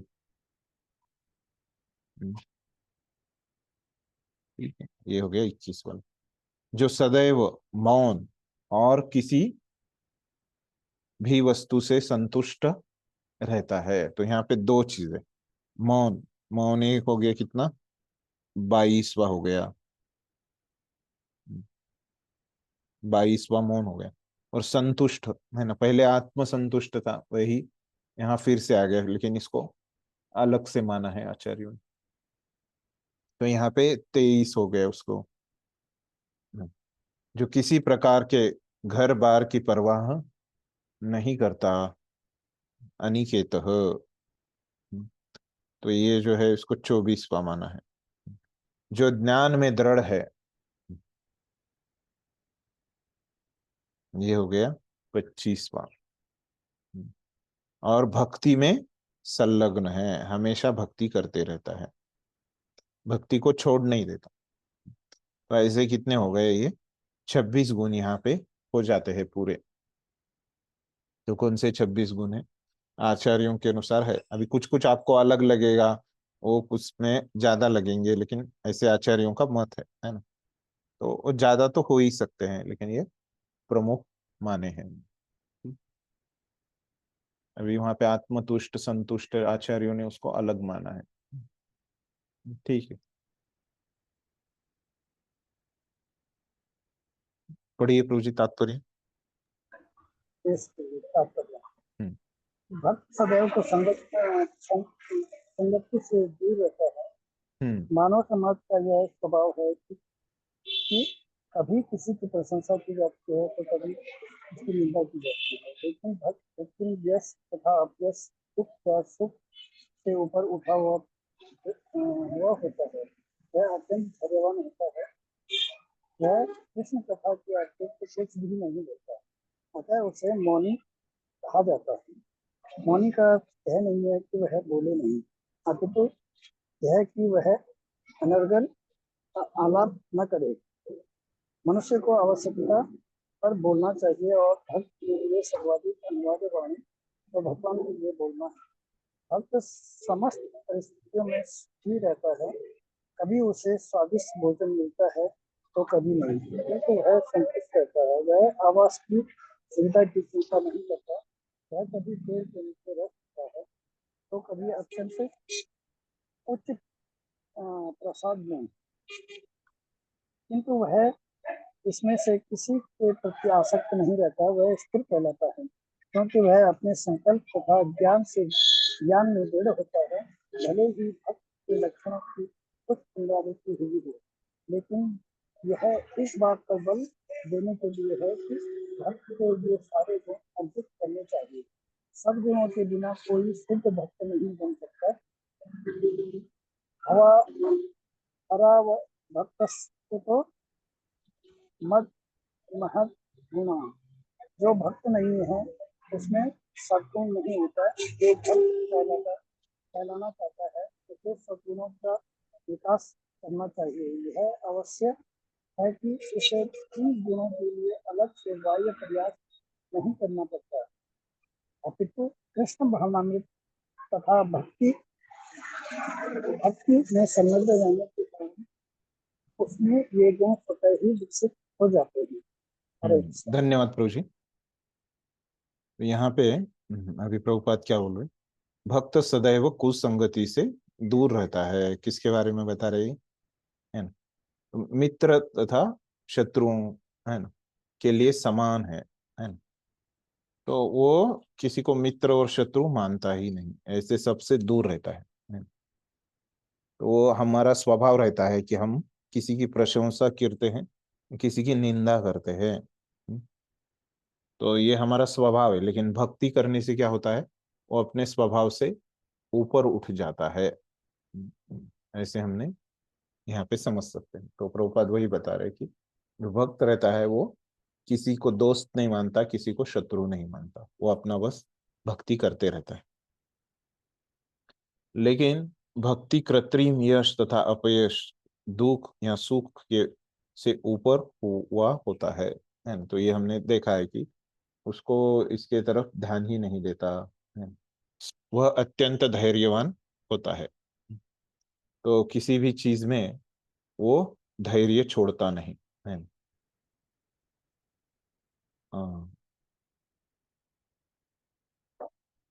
सुख हो या दुख हो है ना, तो उसके संदर्भ में ही बताया। वह कृष्ण कथा के अतिरिक्त तो कुछ भी नहीं बोलता। तो क्या बोलता है, केवल भगवान या भगवान के बारे में ही वो बात करता है। ये किसके बारे में बताया है कि संतुष्ट रहता है ना? ये संतुष्ट जो रहता है उसमें क्या है, केवल भगवान के कृष्ण कथा में ही वो संतुष्ट है। अतः उसे मौनी कहा जाता है। मौनी का अर्थ यह नहीं कि वह बोले नहीं, सॉरी सॉरी, ये कृष्ण कथा का ये उसके लिए नहीं है, ये मौनी के लिए है ना? ये बाद में प्रभुपाद ने बताया, क्षमा कीजिए। वहां पे है कि वो मौनी जो कहा है ना यहाँ पे, तो ये 22वां जो मैंने लिखा है यहाँ पे देखिए, मौन है ना? वो भक्त मौन रहता है, उसके बारे में बता रहे वो कृष्ण कथा का, है ना? तो वो कृष्ण कथा करते रहता है। मौन मतलब क्या है, ऐसे नहीं कि वो कुछ भी बोलता नहीं है ना, मुंह बंद रखता है। वो क्या है, कृष्ण कथा करता है, हरि नाम लेता है ना? मौनी का अर्थ यह नहीं कि वह बोले नहीं, अपितु वह यह कि अनर्गल आलाप न करे, है ना? इसका अर्थ है कि अनर्गल मतलब कुछ जो कुछ काम का नहीं, ऐसे कुछ वो बोलता नहीं है, केवल भक्ति के बारे में ही बोलता है। मनुष्य को आवश्यकता पर बोलना चाहिए, और भक्त के लिए सर्वाधिक अनिवार्य वाणी तो भगवान के लिए बोलना है। भक्त के लिए तो बहुत आवश्यक है बोलना है। तो प्रभुपाद तो क्या मृत्यु के शैया पे भी बोल रहे थे कृष्ण के बारे में, अपने भक्ति वेदांत तात्पर्य दे रहे थे, है ना। तो ऐसे ये प्रभुपाद अपने इस तरह से वो मौन में थे, है ना, मृत्यु के शैया में केवल भगवान के बारे में ही उनके तात्पर्य दे रहे थे। भक्त समस्त परिस्थितियों में सुखी रहता है, कभी उसे स्वादिष्ट भोजन मिलता है तो कभी नहीं, है ना? किंतु वह संतुष्ट रहता है ना? तो आत्मसंतुष्ट रहता है, कभी उसको खाने को मिलेगा नहीं मिलेगा, जो भी मिला है वो उसी को स्वीकार कर लेता है ना? वह आवास की सुविधा की चिंता नहीं करता है ना? उसको चिंता नहीं रहती कि मेरे को रहने के लिए कैसे मिलेगा, खाने के लिए मिलेगा कि नहीं मिलेगा, जो कुछ भी रहने को मिला है वो ठीक है। कभी उसे स्वादिष्ट भोजन, हाँ, वो वो पेड़ के नीचे भी सो जाता है, हमारे गोस्वामी लोग है ना, वो किधर भी रह लेता है। वह स्थिर कहलाता है क्योंकि वह अपने संकल्प तथा ज्ञान में दृढ़ होता है। वो स्थिर है क्योंकि उसका जो संकल्प है क्या, भक्ति करने का, उसमें वो स्थिर है। भले ही भक्त के लक्षणों की कुछ पुनरावृत्ति हुई हो, लेकिन वह इस बात पर बल देने के लिए है कि भक्त के ये सारे गुण अर्जित करने चाहिए, है। तो यहाँ पे प्रभुपाद भी बोल रहे, देखिए, है ना, ये संतुष्ट आपको डबल हो गया ऐसे लगेगा, है ना। तो वही बात प्रभुपाद, उसके बारे में प्रभुपाद क्या बोल रहे, कुछ पुनरावृत्ति हुई हो, है ना, कुछ कुछ चीजें जैसे सुख और दुख का वो 2-3 श्लोकों में आ गया है ना, ये संतुष्ट का भी आ गया है ना। उसके बारे में प्रभुपाद बोल रहे ये कुछ भी रहे, वो एक बार रहे 2 बार रहे, वो आपको प्राप्त करना है, उससे कुछ फर्क नहीं पड़ना, जो आपको करना है उसमें कुछ फर्क नहीं पड़ने वाला है ना। वो एक बार बोले भगवान या 2 बार बोले, है ना, आपको भक्ति करनी है, इसमें कुछ होने नहीं वाला है, बदलने वाला, जो आपको प्राप्त करना है ना, हम सबको जो भक्ति करनी है ना, उसमें कुछ फर्क नहीं पड़ने वाला, है ना। ये सारे गुण अर्जित करने चाहिए। सद्गुणों के बिना कोई शुद्ध भक्त नहीं बन सकता, है ना। तो ये गुणों के बिना हम पूरे भक्त नहीं बन सकते, है ना। अभी हमारे पास गुण नहीं तो हम क्या करेंगे, भक्ति करेंगे, ये गुण आ जाएंगे फिर और हम ज्यादा भक्ति कर सकते हैं। अभी हम उतनी भक्ति नहीं कर सकते क्योंकि हम भी 16 माला करते हैं, है ना। जो हमारे गुरु वरिष्ठ भक्त है वो भी 16 माला करते हैं, है ना। ये फर्क कहाँ पे है, उनके पास वैष्णव गुण ज्यादा है, हमारे पास उतने नहीं है, है ना। तो क्या होगा, हमको ये 16 माला करना है तो ये गुण विकसित हो जाएंगे, है ना। फिर हमारे भी एक स्तर आ जाएगा, हम भी उनकी तरह 16 माला करते रहेंगे, है ना। 16 माला मतलब भक्ति करना है ना। तो आपको सेवा करना है, साधना करना है, एकदम मन से करना है, तो आगे तो यही है, उसके सिवा और कोई मार्ग नहीं इन गुणों का विकास करने का, है ना। तो वही बात अभी अंत में बता रहे, ये जो गुण यहाँ पे बताया है अंत वाला, भक्ति में संलग्न है 26वां गुण जो है ना। तो क्या करता है, ये गुणों का विकास करने के लिए वो क्या अन्य पाठशाला में नहीं जाता, भक्ति की पाठशाला में छोड़ के, है ना, अन्य पाठशाला में जाके वो गुणों का विकास नहीं करता। वो क्या करता है, यही भक्ति की ही पाठशाला में रहता है ना। भक्ति छोड़ के, भक्ति में संलग्नता छोड़ के और कुछ नहीं करता, है ना। जो भक्त नहीं है उसमें सद्गुण नहीं होता, भक्त में ही सद्गुण होते हैं, अभक्त में नहीं होते, है ना। जो भक्त कहलाना चाहता है उसे सद्गुणों का विकास करना चाहिए। हमको ये गुणों का भी अलग से विकास अगर हम कर सकते हैं तो कर, अच्छा ही है, वो भक्ति में मदद ही करेंगे। अभी तो कृष्ण भावनामृत तथा, हाँ सर, ये देखिए, हाँ, ये बाह्य प्रयास नहीं करता, बाह्य प्रयास नहीं करता मतलब क्या है, इन गुणों के लिए अलग से कुछ बाह्य प्रयास अलग से नहीं करता, भक्ति ही ज्यादा करता है ना। अलग प्रयास, एक ही प्रयास वो ज्यादा करता है, वो क्या है, भक्ति, और ज्यादा उसकी जो है जो मात्रा है भक्ति की वो भी बढ़ाता है, और उसका दर्जा, है ना, मतलब क्या है, उसकी क्वालिटी और क्वांटिटी, है ना। जो उसकी दर्जा है वो भी बढ़ाता है और मात्रा भी बढ़ाता है। ये दोनों चीजें एक ही चीज जो भक्ति है उसका वो बढ़ाता है। तो दर्जा मतलब क्या है, क्वालिटी, है ना, मतलब बहुत एकाग्रता से, अच्छे भाव से वो करने का प्रयास करता है जो कुछ कर रहा है। और मात्रा मतलब क्या, जो कुछ कर रहा है वो अच्छे भाव से, एकाग्रता से, और वो बढ़ाता भी है, उतना ही नहीं रखता, है ना? तो यही है। अपितु कृष्ण भावनामृत तथा भक्ति में संलग्न रहने के कारण उसमें गुण स्वतः ही विकसित हो जाए। तो ऐसे भक्ति करने से, कृष्ण भावनामृत मतलब भक्ति, भक्ति में संलग्न रहने में वो गुण स्वतः ही आ जाते हैं, और कुछ उसमें चिंता करने की जरूरी नहीं कि कैसे आएंगे ये गुण, है ना, क्योंकि ये गुण तो भगवान को प्रिय है ना, आ जाएंगे। आप बस भक्ति करते रहिए, है ना, कैसे करती रहिए, और उसकी क्वालिटी और क्वांटिटी बढ़ाते रहिए, है ना, उसमें कोई अंत नहीं, कितना भी आप बढ़ा सकते हैं, है ना, जितना ये गुण विकसित नहीं होते तब तक हमको सबको ये बढ़ाने का काम है ना। अभी हमारे सबके पास और बहुत उसमें आ, अवसर है हमको हमारी भक्ति का मात्रा और दर्जा बढ़ाने का। ठीक, आगे बढ़ते हैं। इसके अंतिम श्लोक है अभी ये 12वें अध्याय का। तो क्या बोलते हैं इसमें, है ना, तो इसके बाद आपके कुछ प्रश्न है तो ले लेते हैं। तो क्या बोल रहे भगवान, ये तु धर्मामृतमिदं यथोक्तं पर्युपासते श्रद्धधाना मत्परमा भक्तास्ते अतीव में प्रिया। तो क्या बोल रहे हैं, जो इस भक्ति के अमर पथ का अनुसरण करते हैं और जो मुझे ही अपने चरम लक्ष्य बनाकर श्रद्धा सहित पूर्ण रूपेण संलग्न रहते हैं, वे भक्त मुझे अत्यधिक प्रिय है। तो यहाँ पे अभी भगवान जो है अंत में उनका महत्व बता रहे हैं। अत्यधिक भगवान को अतीव, अभी तक भगवान जो है ना, वो क्या बोल रहे थे, प्रिय प्रिय ऐसे बोल रहे थे। देखिए यहाँ पे क्या बोलते हैं, भक्तिमान में समीप, हाँ, भक्तिमान में प्रियो नरः, ऐसे बताया, है ना, ये 19वें में। उसके पहले क्या बताया, हाँ, भक्तिमान में समे प्रिय, वही बताया। इसके पहले क्या बताया, मद भक्त समे प्रिय, और यहाँ पे क्या बताया, सच में प्रिय। तो अभी तक बता रहे थे कि सभी प्रिय है, मद भक्त समे प्रिय।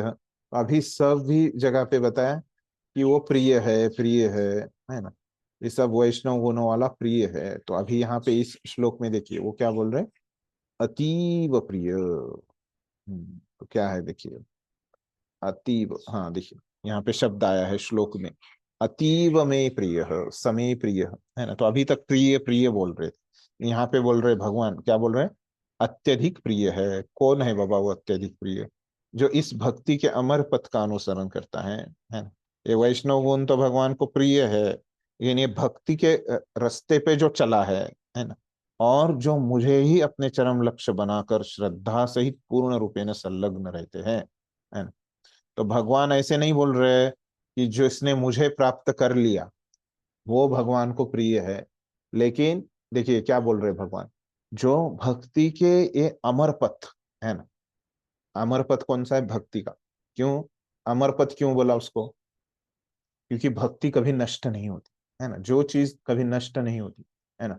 हमको हमने जाना है कि इस जन्म में जो हमने भक्ति की वो क्या रहती है, अगले जन्म में रहती है कि नहीं। हाँ, कंटिन्यू होता है हम्म फ्रेंडशिप।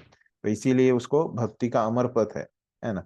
जो व्यक्ति इस भक्ति के रास्ते पे चलता है ना, और जो मुझे ही, है ना, उसको पता है ये रास्ता किधर जाने वाला है, किधर जाने वाला है, भगवान के पास जाने वाला है। और उसका लक्ष्य क्या है, वो रास्ते का लक्ष्य क्या है, भगवान है, दो भुजाओं वाले कृष्ण का रूप है ना। और श्रद्धा से ही उसको पूरा विश्वास है, श्रद्धा है ना, ये रास्ता भगवान के पास ही जाने वाला है। तो क्या है, उसी पे वो पूर्ण रूपे ना, मतलब क्या, अपना जो सबसे अच्छा ये है, क्षमता है ना, वो पूरा उसी में दे देता है। और कुछ रखता नहीं है ना अपने पास, है? खुद की क्षमता पूरी लगा देता है। किस में लगा देता है? इस रास्ते में चलने में पूरी शक्ति लगा देता है ना? पूरा जितना जोर से चल सके उतना चलता है इस रास्ते के ऊपर, है ना। पूर्ण रूपे ना मतलब जितना वो जोर से इस भक्ति के अमर पथ पे चलता है, चल सकता है, अपना पूरा प्रयास शक्ति वो लगा देता है उसमें, है ना। वह भक्त मुझे अत्यधिक प्रिय है। देखिए, ये वैष्णव गुण तो भगवान को प्रिय है ना, भगवान ने बताया, है ना। वो तो क्या है, साधारण प्रिय है। इस श्लोक में भगवान क्या बता रहे हैं कि अत्यधिक प्रिय है। ये वैष्णव गुणों से भी ज्यादा प्रिय भगवान को कौन है? भगवान के भक्त है, जो कैसे भी ये रास्ते पे चल रहे हैं, कैसे भी नहीं, है ना।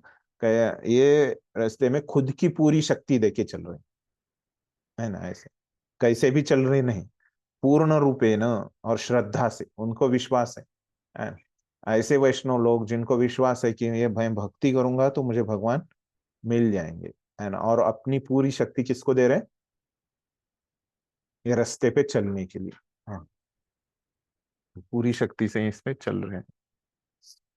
ठीक है, तो ऐसे भक्त लोग भगवान को प्रिय है, अत्यधिक प्रिय, है ना। प्रिय नहीं, अतीव में प्रिय, है ना। अभी तक तो प्रिय प्रिय बोल रहे थे, यहाँ पे अतीव में प्रिय।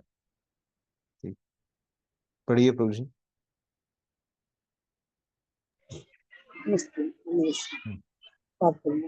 इस अध्याय में दूसरे श्लोक से अंतिम श्लोक तक मया वेश्य मनो ये मान, मुझ पर मन को स्थिर करके से लेकर ये तो धर्मामितम इदम नित्य सेवा इस धर्म को तक भगवान ने अपने पास पहुंचे नित्य सेवा की विधियों की व्याख्या की है। ऐसी विधियां उन्हें अत्यंत प्रिय हैं और इनमें लगे हुए व्यक्तियों को वो स्वीकार कर लेते हैं। अर्जुन ने यह प्रश्न उठाया और कि जो निराकार ब्रह्म के पथ में लगा हुआ है वह श्रेष्ठ है या जो साकार भगवान की सेवा में। भगवान ने इसका बहुत स्पष्ट कर दिया है कि आत्म साक्षात्कार की समस्त विधियों में भगवान भक्ति ये संदेश सर्वश्रेष्ठ है। दूसरे शब्दों में इस अध्याय में यह निर्णय दिया गया है कि सुसंगति से मनुष्य में भक्ति के प्रति आसक्ति उत्पन्न होती है, जिससे वह प्रमाणिक गुरु बनाता है और तब वह से श्रद्धा आसक्ति तथा भक्ति के साथ सुनता है, कीर्तन करता है और भक्ति के विधि विधानों का पालन करने लगता है। इस तरह वह भगवान की दिव्य सेवा में तत्पर हो जाता है। इस अध्याय में इस मार्ग की संस्तुति की गई है, अतः इसमें कोई संदेह नहीं रह जाता कि भगवत प्राप्ति के लिए ही आत्म साक्षात्कार का परम मार्ग है।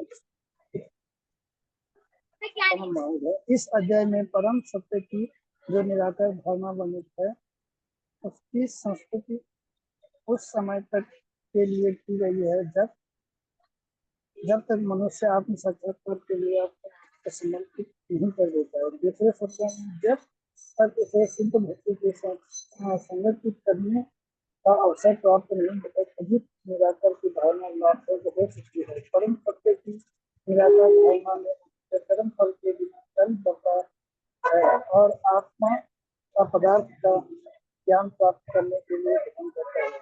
यह तभी तक आवश्यक है जब तक शुद्ध भक्ति की संगति प्राप्त न हो। सौभाग्यवश यदि कोई शुद्ध भक्ति में सीधे कृष्ण भावनामृत में लगना चाहता है तो उसे आत्म साक्षात्कार के इन सोपान पार नहीं करने होते। भगवद गीता के बीच के 6 अध्यायों में जिस प्रकार भक्ति का वर्णन हुआ है वह अत्यंत हृदयग्राही है। किसी को जीवन निर्वाह के लिए वस्तुओं की चिंता नहीं करनी होती क्योंकि भगवत कृपा से सारी वस्तुएं स्वतः सुलभ होती हैं। इस प्रकार भगवद गीता के बारे में जो भक्ति योग का भक्ति वेदांत पाते हैं पूरी। हरे कृष्ण। धन्यवाद प्रभु जी। अभी देखिए प्रभुपाद क्या बोल रहे हैं। इस अध्याय में दूसरे श्लोक से अंतिम श्लोक तक है, मय्यावेश्य मनो ये माम, मुझ पर मन को स्थिर करो, से लेकर ये तो धर्ममितमदम, तो ये जो 19 श्लोक भगवान ने बोले, तो ये क्या है, इसमें भगवान बता रहे कि हम कैसे उनके पास पहुंच सकते हैं, कैसे पहुंच सकते हैं, भक्ति करके। और ये भक्ति करने की भगवान ने ये भी बताया कि विधियां उन्हें अत्यंत प्रिय है ना। तो सभी विधियों में भक्ति उनको प्रिय है, जो भक्ति के गुण है वो भी उनको प्रिय है। इनमें लगे हुए व्यक्तियों को वे स्वीकार कर लेते हैं, जो भी भक्ति में लगा है उसको भगवान स्वीकार कर रहे हैं। देखिए, अर्जुन ने यह प्रश्न उठाया था कि जो निराकार ब्रह्म के पथ में लगा है वह श्रेष्ठ है या जो साकार भगवान की सेवा, अर्जुन ने पूछा उनको, है ना। तो अभी ये तो भक्ति के बारे में हो गया। तो अभी वो मायावादी के बारे में भी थोड़ा प्रभुपाद बताते हैं, है ना? भगवान ने अभी पूरा बता दिया कि भक्ति ही श्रेष्ठ है।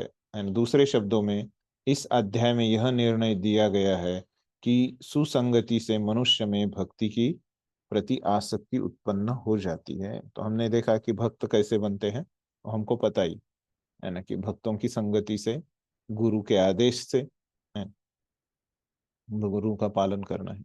इस तरह वह भगवान की दिव्य सेवा में तत्पर हो जाता है। भक्ति करने से वो समझ जाता है कि कैसे भगवान की सेवा करनी है, और वही भक्ति है। भगवान की सेवा मतलब वही भक्ति है।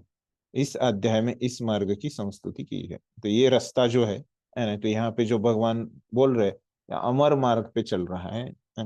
ये अमर मार्ग यही है, भक्ति का मार्ग। अतएव इसमें कोई संदेह नहीं रहता कि भगवत प्राप्ति के लिए भक्ति की आत्म साक्षात्कार का परम मार्ग है। इसमें कोई डाउट नहीं है। इस अध्याय में परम सत्य की जो निराकार धारणा है उसके बारे में अभी बता रहे हैं।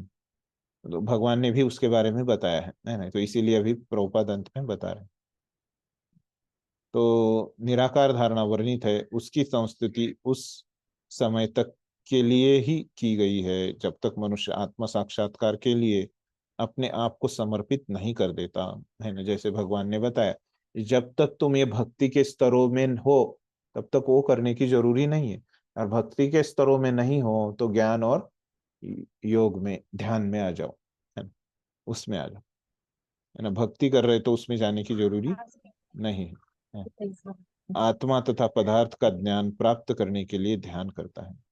यह तभी तक आवश्यक है जब तक शुद्ध भक्त की संगति प्राप्त न हो, है ना। शुद्ध भक्त की संगति प्राप्त हो गई तो क्या है, हम भक्ति शुरू करते हैं, है ना।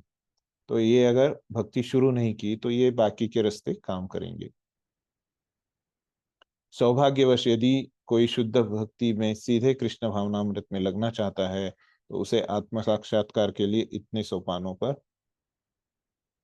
सोपान पार नहीं करेंगे, है ना। कोई अगर प्रत्यक्ष रूप से भक्ति में आता है तो अच्छा ही है ना, क्योंकि क्या है, इतना घूम फिर के अंत में भगवान के पास हमको आना ही पड़ेगा।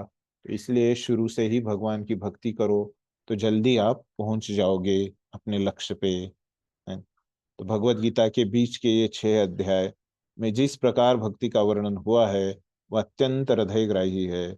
किसी को जीवन निर्वाह के लिए वस्तुओं की चिंता नहीं करनी होती, क्योंकि भगवत कृपा से सारी वस्तुएं स्वतः सुलभ होती है। तो किसी को टेंशन नहीं आता भक्ति में, है, कि जो कुछ भी उसको लगने वाला है उसके लिए उसको बिल्कुल टेंशन नहीं आता, है। वो भक्ति करते रहता है और उसको पता रहता है कि भगवान पूरी मेरी जरूरतें देख लेंगे। इसी प्रकार श्रीमद् भगवद गीता के 12वें अध्याय का भक्ति योग का भक्ति वेदांत तात्पर्य पूर्ण हुआ है। तो इसी हमारे भी यहाँ तक ही हमारा जो विभाग है, यूनिट है, यहाँ तक ही था, वो हमारा पढ़ाई हो गया। तो अभी हमारे प्रश्नोत्तर बचे हैं। तो किसी का कुछ प्रश्न है, किसी को कुछ समझा नहीं अभी पूरे 7वें अध्याय से 12वें अध्याय तक, या 12वें अध्याय तक आज जो हमने पढ़ा उसमें, तो पूछ सकते हैं। हाँ माता जी पूछिए। हरे कृष्ण प्रभु जी, दंडवत हम्म प्रणाम। हम्म प्रभु जी, मेरा क्वेश्चन है, जैसे हम्म हमने देखा कि पूरा जो इसी चैप्टर से है, 12 चैप्टर है भक्ति है, तो यहाँ हम्म से हम देखते हैं जितने सारे गुण हैं, 26 गुण, वो बोल रहे हैं जितने सारे कुछ भी हो, लेकिन हमें उस चीज से कोई आसक्ति नहीं है, मतलब उस लेवल पे जाना है अगर, जैसे कुछ मान सम्मान का बात है, वो सारे गुण हम यहाँ पर देखते हैं।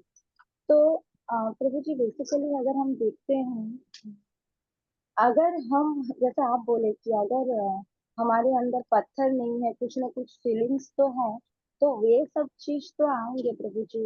जैसे कभी कष्ट आ जाता है, तो उसको भी हम, मतलब लगता है कि हाँ भाई ये क्या है, या कुछ किसी ने बोल दिया, कभी खराब लग जाता है, या कभी अच्छा चीज हुआ तो उसमें भी खुश हो जाते हैं। तो हम्म इसको हम किस तरह से, ये जितने सारे गुण बताए गए हैं, मुझे जितना समझ में आया है कि ये कुछ भी चीज, जैसे खुशी हो, दुख हो, जितने सारे गुण बताए गए हैं, ये सारे चीज उनमें होगा ही नहीं। तो ये भी तो एक, मतलब फीलिंग्स है ना, तो कुछ ये नहीं रहेगा तो मतलब कुछ भी नहीं रहेगा, फिर हम कृष्णा के प्रति जो फीलिंग्स है उसको कैसे मतलब लाएंगे, ये सब चीज नहीं रहेगा। तो एक्चुअली मैं एक लेक्चर सुन रही थी प्रभुपाद के, तो प्रभुपाद इसमें बोल रहे थे कि एक डिवोटी है, तो एक डिवोटी है, तो वो बोल रहे थे कि वो बोल रहे थे कि मैं रिनाउंस हो गया हर तरीके से, मेरे अंदर कुछ इच्छा नहीं है प्रभुपाद। तो ऐसे कुछ था, बहुत दिन पहले मैंने सुना था, तो प्रभुपाद बोल रहे किस तरह से आप हुए हैं, तो बोला मेरा वाइफ देख करके, तो प्रभुपाद मैंने एक आंसू भी नहीं बहाया उसमें, मुझे कुछ हुआ ही नहीं, कुछ फीलिंग से नहीं हुआ कि मेरा वाइफ देख करके, तो उसमें कुछ मुझे लगा ही नहीं, कुछ भी अटैचमेंट नहीं है प्रभुपाद। तो मैं भी शायद वो सन्यासी लेने थे, ऐसे कुछ उनका था। तो देन प्रभुपाद उनको बोले कि आप जाकर फिर से शादी करो, और देन आपके ऊपर वो, जब आप रोएंगे, वो डेथ करेंगे, तब आप सन्यासी लेने आना, क्योंकि वो फीलिंग्स आपके अंदर अगर नहीं है, तो आप कृष्णा को कैसे प्यार कर सकते हैं, उनके प्रति आपको फीलिंग्स कैसे आएगा।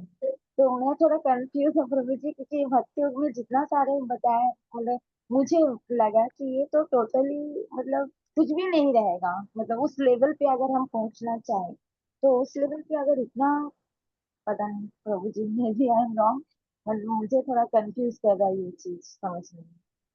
हम्म वो थोड़ा अभी हमको उसका अनुभव नहीं है ना, तो मैं जैसे आपको प्रश्न को समझा कि प्रश्न ऐसे है कि यहाँ पे बताया कि उसको कुछ इच्छा नहीं रहती है ना, वो सुख दुख में समान रहता है ना, तो एक ऐसे वो पत्थर की तरह लग रहा है ना, ये भक्त जो है ना?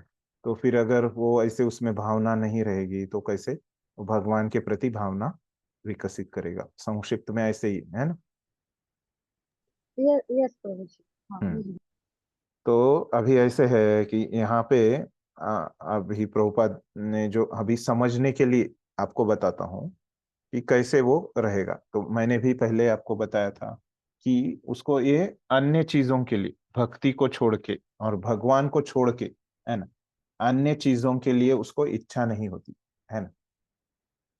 तो अभी आपको लग रहा है कि अगर उसके पास इच्छा ही नहीं तो वो भक्ति की इच्छा कैसे रहती है, तो उसके लिए प्रभुपाद ने उदाहरण दिया है, तात्पर्य में हमने पढ़ा। तो अभी हमको इच्छा तो रहती है कि हमको बहुत बड़ा, मुझे इच्छा है मुझे बहुत बड़ा घर बनाना है ना, तो वो इच्छा मेरे में है क्योंकि मैं पत्थर नहीं हूँ है ना। तो अभी ये इच्छा कैसे करता है वो, तो भगवान के लिए बहुत बड़ा सा घर बनाता है ना। तो और खुद के लिए जितना आवश्यक है उतना ही बनाता है ना। तो ये दोनों इच्छा में अंतर है ना। अभी इसकी इच्छा तो है कि भगवान के लिए घर बनाता है, घर बनाने, सॉरी, इसकी इच्छा क्या है कि बड़ा कुछ घर उसको बांधना है, पैसा कमाना है और बड़ा कुछ बांधना है। तो वो क्या करता है, वो चीज भक्ति में कैसे करता है, वो छोड़ नहीं देता वो इच्छा को है ना, तो भगवान के भक्ति में लगा देता है। तो वैसे ही अपना जो भक्ति का मार्ग है उसमें इच्छा, अभी उसकी इच्छा रही क्या बड़ा घर बनाने की, नहीं रही ना, वो चली गई ना, है ना। ऐसे वो इच्छा चली जाती है, वो भगवान के लिए कर दिया तो अभी फिर से करने की इच्छा नहीं रहती है। तो ऐसे रहता है। जो जो भी हमारी इच्छा है ना, बहुत कुछ खाने की इच्छा है ना, हमारी इच्छा है ना, लेकिन हमको एक पदार्थ अच्छा लगता है कुछ खाने के लिए, है ना, तो वो क्या है, हमको भगवान के लिए बनाना है ना? ये मोटा मोटी बता रहा हूँ आपके जीवन का, आपको खुद को आत्म परीक्षण करना है ना? तो ये क्या है, तो ऐसे है ना, तो यहाँ पे मंदिर में भी क्या रहते हैं, हम एक दूसरे को प्रभु बोलते हैं, है ना? तो ये जो गुरु रहते हैं वो शिष्य अपने भक्ति में कैसे रहता है, गुरु भी अपने शिष्य को प्रभु बोलते हैं, है ना? तो अभी यहाँ पे शिष्य, अभी हमने देखा कि किसी के कुछ शिष्य होते हैं, है ना, तो उनको भी आनंद आता है ना, कि मेरे इतने शिष्य हो गए, है ना? तो हमने आज तात्पर्य में पढ़ा था, है ना?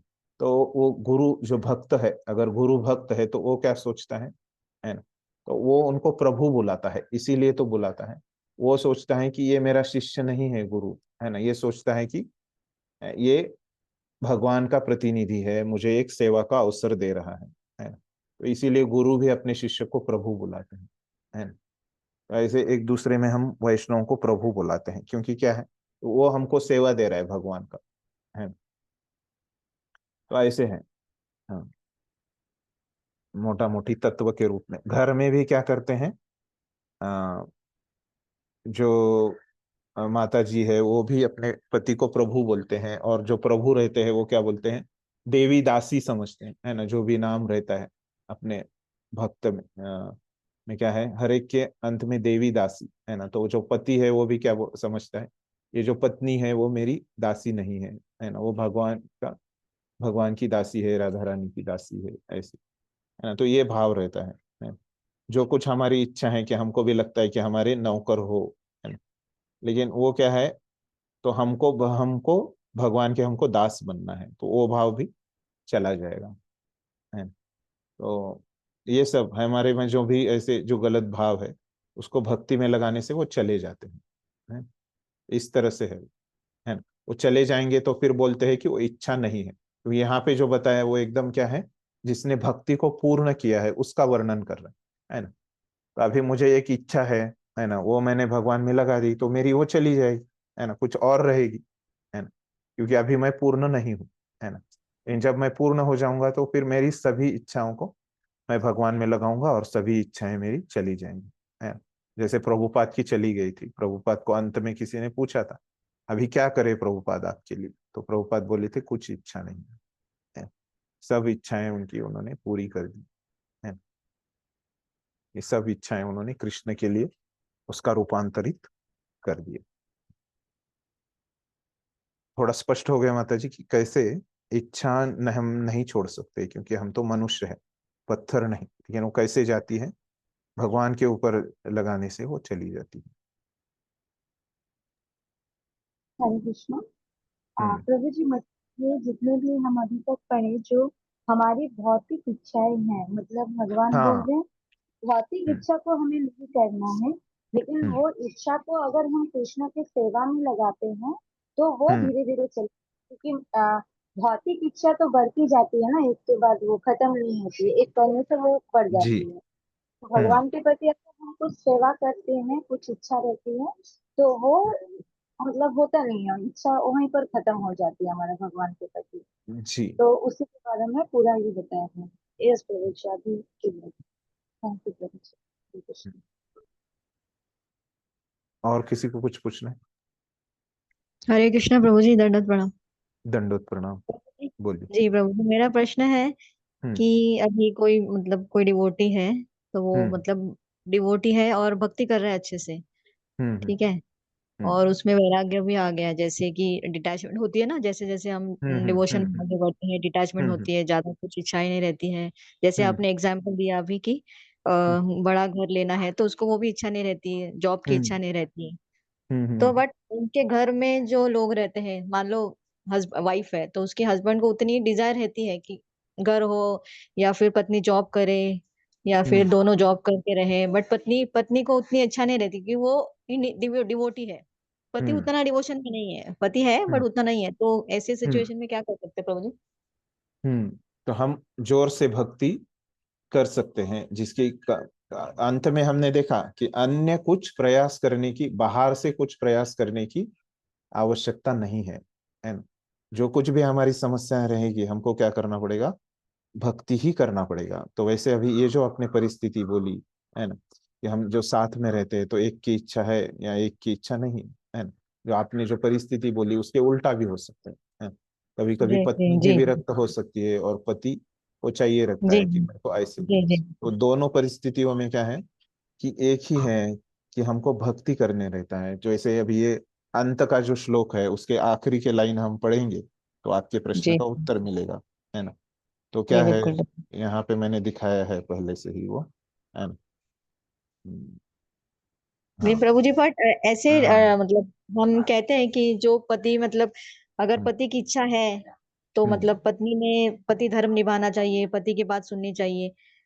तो फिर उसमें थोड़ा सा वो नहीं आएगा कि दोनों में मतभेद नहीं होंगे कि पति नहीं अगर नहीं नहीं, चाहता मतलब वो उसके बारे में आया नहीं, मैं वो आपको मिल जाएगा हम्म, उत्तर, तो यहाँ से हम पढ़ लेते हैं, है ना। तो हाँ अभी हाँ भगवत गीता के बीच 6 अध्यायों में जिस प्रकार भक्ति का वर्णन हुआ है वह अत्यंत हृदयग्राही है। किसी को भी जीवन निर्वाह के लिए वस्तुओं की चिंता नहीं करनी होती। हम्म, क्योंकि भगवत कृपा से सारी वस्तुएं स्वतः सुलभ होती है ना।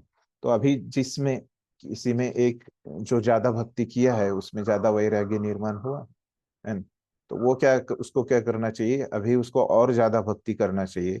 और भगवान को वो बोलेगा कि अभी मेरा जो कर्तव्य है कि इनके साथ रहना है ना, तो वो तो हमको कर्तव्य को छोड़ना नहीं है ना। जी तो वो प्रार्थना करेगा भगवान को कि इनमें परिवर्तन लेके आए, है ना, जी कि प्रभु इनमें, है ना। और भगवान उसको बुद्धि दे देंगे, है ना। तो कभी कभी भगवान के उसको कृष्ण भावना भावित होके निर्णय लेना है ना। तो कभी कभी क्या होता है कि ये दोनों पद्धति से, क्योंकि अभी ये प्रैक्टिकल क्वेश्चन है ना, तो ये जी आपके प्रैक्टिकल ऊपर, आपको कितना वो भगवान की इच्छा का अनुभव हो रहा है ना, जी उसके ऊपर हम्म है ना। तो एक ही भक्त है, समान परिस्थिति में दो सा व्यवहार होता है ना। तो जैसे अभी हम्म प्रभुपाद क्या थे, प्रभुपाद भक्ति सिद्धांत सरस्वती ठाकुर को कब मिले? प्रभुपाद के जीवन से हम सीखते हैं। प्रभुपाद भक्ति सिद्धांत सरस्वती ठाकुर को कब मिले? 1922। हाँ, ट्वेंटी उस समय टू उनकी ट्वेंटी शादी हुई थी क्या? नहीं, नहीं नहीं हुई थी प्रभु जी। नहीं हुई थी। हुई हुई थी थी। हुई थी हुई हाँ, थी हुई थे थी। हाँ, ये प्रभु जी हुई थी गृहस्थ उल्टे गृहस्थ थे वो, है ना। और हाँ। भक्ति सिद्धांत सरस्वती ठाकुर ने क्या बोला था प्रभुपाद को? आप शिक्षित हो, आप विदेश जाकर क्यों इंग्लिश लैंग्वेज में इसका प्रचार क्यों नहीं कर रहे हैं? बराबर है ना। तो क्या किया प्रभुपाद ने? उनकी शादी हुई थी तो छोड़ दिया क्या पत्नी को? नहीं, नहीं क्या नहीं किया फिर प्रभुपाद ने? साथ रह के उनको भक्ति किया। हाँ, उनको भी कि साथ, हाँ साथ रह के पूरा अपना भक्ति किया। और उनके, अभी मुझे एग्जैक्टली मैं भूल रहा हूँ, शायद उनकी रखा है। एक एक बच्ची और 3 बच्चे थे, है ना, हाँ, लड़के, 3 लड़के और एक बच्ची। ऐसे मुझे याद, ये गलत भी हो सकता है, मुझे याद आ रहा है उतना अभी इस समय, कि ऐसे था, उनके 4 लड़के थे, है ना, प्रभुपाद के, है ना। तो इनको जन्म भी दिया, उनको संभाला, इतना सारा व्यवसाय भी किया, उसके साथ भक्ति भी किया, है ना, सब काम किए अपने, है ना, जिम्मेदारी पूरी की, है ना। लेकिन जब शायद 1900, मैं जहां तक याद आ रहा है 1955 में उन्होंने संन्यास लिया, तो शायद उससे कुछ पहले, है ना, वो भी है, मुझे याद नहीं आ रहा है अभी। तो उससे पहले, 50 में, 1950 में शायद। हाँ शायद से, पता नहीं, 55 में संन्यास लिया वो मुझे पक्का याद है। उससे पहले कुछ साल पहले वो छोड़े थे, है ना। तो उस समय वो जब घर से छोड़े, है ना, तो वो पूरा प्रयास किए उनके पत्नी को, वो सबको भक्त बनाने का, है ना। तो क्या है फिर वो जब होगा उनका, कैसे भगवान ने घर छोड़ा, वो बहुत प्रसिद्ध है, आप सबको पता होगा कैसे छोड़ा था, कोई बताइए। रुदित चाय के लिए। चाय के हाँ लिए। हाँ, तो वो घटना घड़ी तो क्या हो गया, उन्होंने पत्नी को छोड़ के वो पूरे समय के लिए भक्ति में लग गए, है ना। तो ये अभी किसी को ने आके प्रभुपाद को बताया क्या कि तुम्हारी पत्नी ने ऐसे बोला और तुम अभी घर छोड़ के चले जाओ, है ना।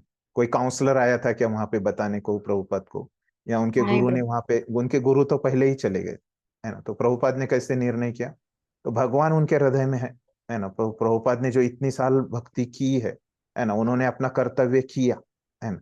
ऐसे अगर उनको त्याग छोड़ना था, है ना, तो छोड़ के चले जाते, तो 1922 में ही पत्नी को छोड़ के चले जाते, है ना। तो हमको प्रामाणिक रहना है अपने हृदय में, है ना। हमारा क्या होना चाहिए कि मैं कैसे भक्ति अच्छे से कर सकता हूँ, है ना? जी मैं भगवान की सेवा कैसे अच्छा से कर सकता हूँ, है ना? ये हमारा क्या रहना चाहिए, मूल मंत्र रहना चाहिए। इसके ऊपर हमको देखना चाहिए, है ना। तो भगवान की भक्ति करने के लिए जो कुछ भी चाहिए वो भगवान हमको दे देंगे, है ना। हम ब्रह्मचारी रहे, गृहस्थ रहे, सन्यासी रहे, वानप्रस्थ रहे, ये सब चीजें क्या है, भौतिक है ना। जो हमारा भौतिक स्वभाव है ना। किसी को गुस्सा जल्दी आ जाता है, किसी को गुस्सा नहीं आता, सेम परिस्थिति रहती है। क्यों ऐसे होता है, क्योंकि हर एक का अलग अलग स्वभाव है। तो ये गृहस्थ ब्रह्मचारी, है ना, ये सब क्या बने हैं, हमारे स्वभाव से बने हैं, है ना। इसका भक्ति से कुछ लेना देना नहीं है ना। तो क्या करना है, हमको देखना है ना, कि हम भगवान की भक्ति कैसे कर सकते हैं, है ना। ब्रह्मचारी बन के कर सकते हैं तो ब्रह्मचारी, गृहस्थ बन के कर सकते हैं तो गृहस्थ, है ना। तो विदेश में क्या करता है कि माता जी लोगों को भी लगता है कि मैं बिना शादी किए, वो अच्छा नहीं है, उनके स्वभाव से अच्छा नहीं है उनको कि बिना शादी करके रहना। इन वहां पे लगता है, वहां पे परिस्थिति ऐसे है कि हम वैसे रह सकते हैं, ऐसे उधर की माता जियों को लगता है। वो वहां पे माता जी यहाँ ब्रह्मचारी नहीं रहती है ना। भारत में उसका सुझाव नहीं दिया जाता, क्योंकि वैसे नहीं है समाज में, वो उनको लोग उनको भुला भरा बुला कहेंगे तो उनको मुश्किल जाएगा भक्ति करना भारत में। ऐसे अगर स्त्रियां करेंगी, माता जी लोग ऐसे करेंगे तो भारत में, है ना। भारत में वैसे अनुकूल नहीं उतना, है ना। वहां पे है तो वहां पे कुछ ध्यान नहीं देता, तो वो वैसे अनुकूल है, तो वैसे लोग करते हैं, है ना। तो ये जो परिस्थितियां हैं उससे कुछ होता नहीं है ना। तो ये सब भौतिक है। तो ये है कि हम भगवान की भक्ति कैसे कर सकते हैं, है ना। तो उस परिस्थिति में तो वो भगवान हमको दे देते हैं हमारे, जैसे 1922 में प्रभुपाद ने सोचा कि मैं गृहस्थ रहूंगा, है ना। 1900 अभी 55 के पहले प्रभुपाद ने सोचा कि मैं छोड़ दूंगा घर, सन्यासी बनूंगा। तो वैसे एक भक्त के हृदय में भगवान कर देते हैं, लेकिन हमको हमारा कर्तव्य छोड़ना नहीं, और कब छोड़ना है वो भगवान उसमें प्रकाश कर देते हैं हमको, अगर हमारी भक्ति प्रामाणिक है। तो बहुत सारे लोग, प्रभुपाद ने छोड़ा, प्रभुपाद प्रामाणिक थे तो वो यशस्वी हो गए, लेकिन अगर कोई उतना प्रामाणिक नहीं लेकिन वो छोड़ देगा तो अटक जाएगा, है ना। तो वो भगवान से वो उतना होना चाहिए, हमारी प्रामाणिकता, है ना, ये निर्भर करता है। ऐसे नहीं कि इसका एक ही उत्तर है ना। तो भगवान आपको जो भी इच्छा दे रहे हैं आपकी प्रामाणिकता पे, है ना, वो आपको सहन करना पड़ेगा, है ना। तो प्रभुपाद सन्यास लिए तो सोचे नहीं, है ना। उनको भूखे पेट रहना पड़ता था, है ना। उनको चक्कर आता था, है ना। वो चक्कर आके गिरे भी, खाने को नहीं मिलता था, है ना। सन्यासी बने रहना इतना थोड़ा ही मुश्किल आसान है ना। तो वो चक्कर आके गिरे भी तो सोचे नहीं मन में कि अरे गृहस्थ रहता तो अच्छा हो जाता, है ना, फालतू में मैं सन्यासी बन गया, ऐसे नहीं सोचे, है ना। तो ये सहन भी करना पड़ता है, जो भी हम निर्णय लेंगे तो उसमें कठिनाई तो रहती है। लेकिन समझना है, यहाँ पे बताने की बात क्या थी, ये भौतिक है, और अगर हम प्रामाणिकता से भक्ति करते हैं तो भगवान हमारे हृदय में प्रकाश करते हैं। क्योंकि यहाँ पे ये वाक्य लिखा है, जीवन निर्वाह के लिए जो भी वस्तु की चिंता हमको नहीं करनी है, तो भगवान वहां पे हमको दे देंगे जो भी आवश्यकता हमको है, जो भी निर्णय हमारे लिए उस समय आवश्यक है, तो भगवान प्रकाश कर देंगे। ठीक है। जी प्रभु जी। जी प्रभु जी, धन्यवाद। हाँ पूछिए माता जी, आपका क्या प्रश्न है? हाँ प्रभु जी, जैसे हम हरे कृष्ण महामंत्र बोलते हैं तो हम्म हमने भौतिक इच्छा नहीं करनी चाहिए, लेकिन हम्म हम किसी को फैमिली मेंबर्स को भक्ति में आए या हम्म उनके विचार बदले के हम्म भक्ति के अनुकूल हो तो हम्म। उसके लिए तो प्रार्थना कर सकते हैं ना, मीन्स। हाँ हाँ, फैमिली मेंबर ही नहीं, पूरी दुनिया के लिए आप कर सकते हैं, और यही हमारे प्रहलाद महाराज का भाव है, यही वासुदेव दत्त का भाव है, यही हमारे भक्ति तीर्थ स्वामी महाराज जो है प्रभुपाद के शिष्य हैं, भक्ति तीर्थ स्वामी महाराज ने क्या प्रार्थना की? अभी इस्कॉन में जो भी तकलीफें आए है ना, तो उनको लगा कि भविष्य में इस्कॉन, जो प्रभुपाद की इच्छा थी कि इस्कॉन चलना चाहिए 10,000 साल में, तो वो क्या महाराज क्या प्रार्थना की? महाराज प्रार्थना की है कि इस्कॉन में जो भी तकलीफें आने वाली हैं, बाधाएं आने वाली हैं, वो सब तकलीफें मुझे आ जाए।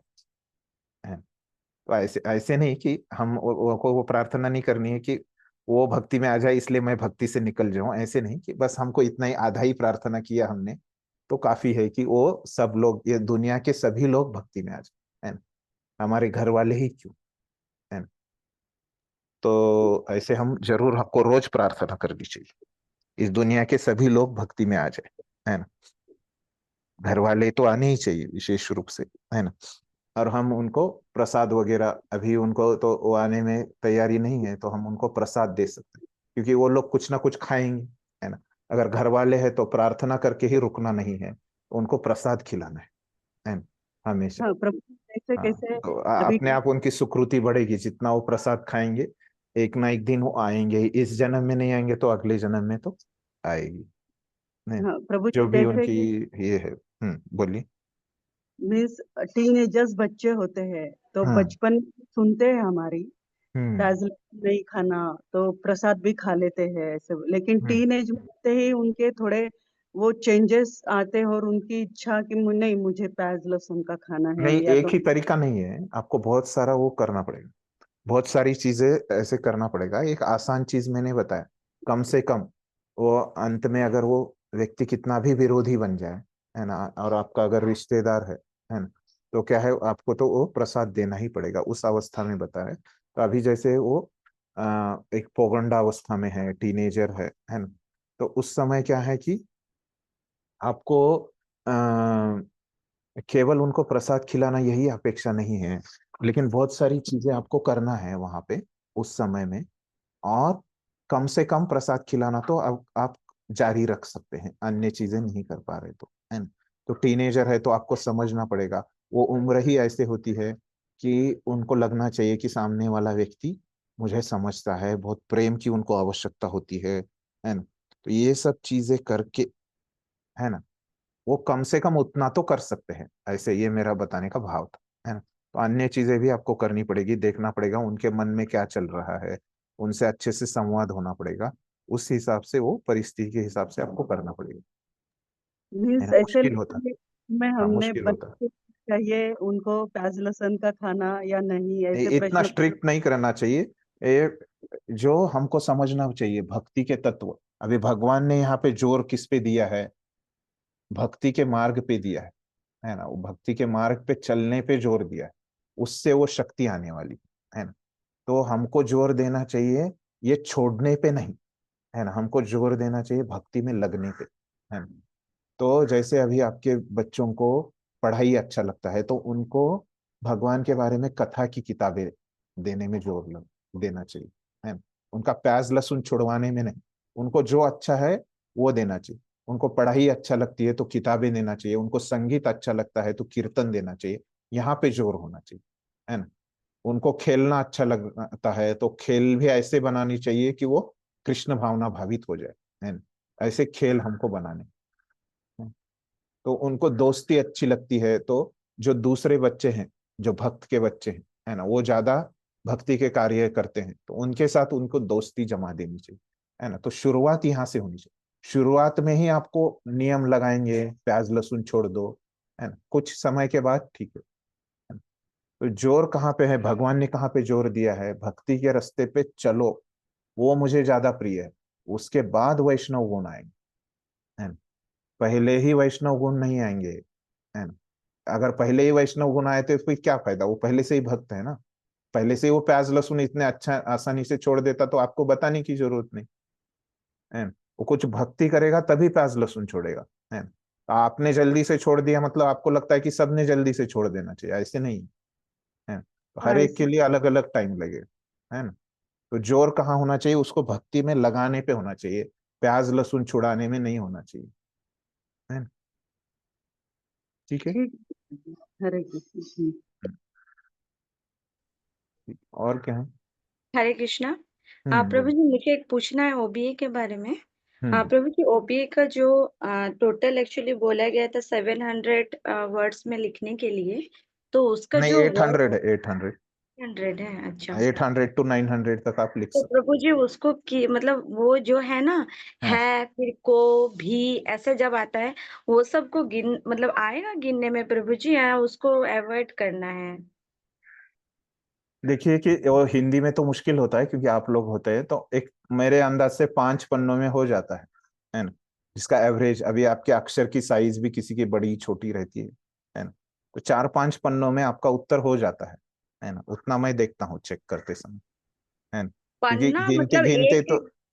हाँ, एक जो बड़ा रहता है रजिस्टर जो बोलते हैं ना, A4 हाँ, साइज, तो A4 साइज उसका का जो A4 रहता है, साइज का किस तरह से आप बोल रहे हैं प्रभु जी? 5 जिसके मतलब दोनों अभी तरफ से जिस पे गिन के ना? लाइन रहती है, A4 साइज के अलग अलग पेजेस रहते हैं, जिसमें लाइन रहती है, किसी में लाइन नहीं रहती है ना, जिसमें लाइन नहीं रहती उसमें जरा कम शब्द बैठते हैं, है ना, जिसमें लाइन रहती है उसमें ज्यादा शब्द बैठते हैं, है ना। नहीं, पेजेस को कैसे प्रभु जी आप गिन रहे हैं? मतलब एक तरफ में एक पेज हुआ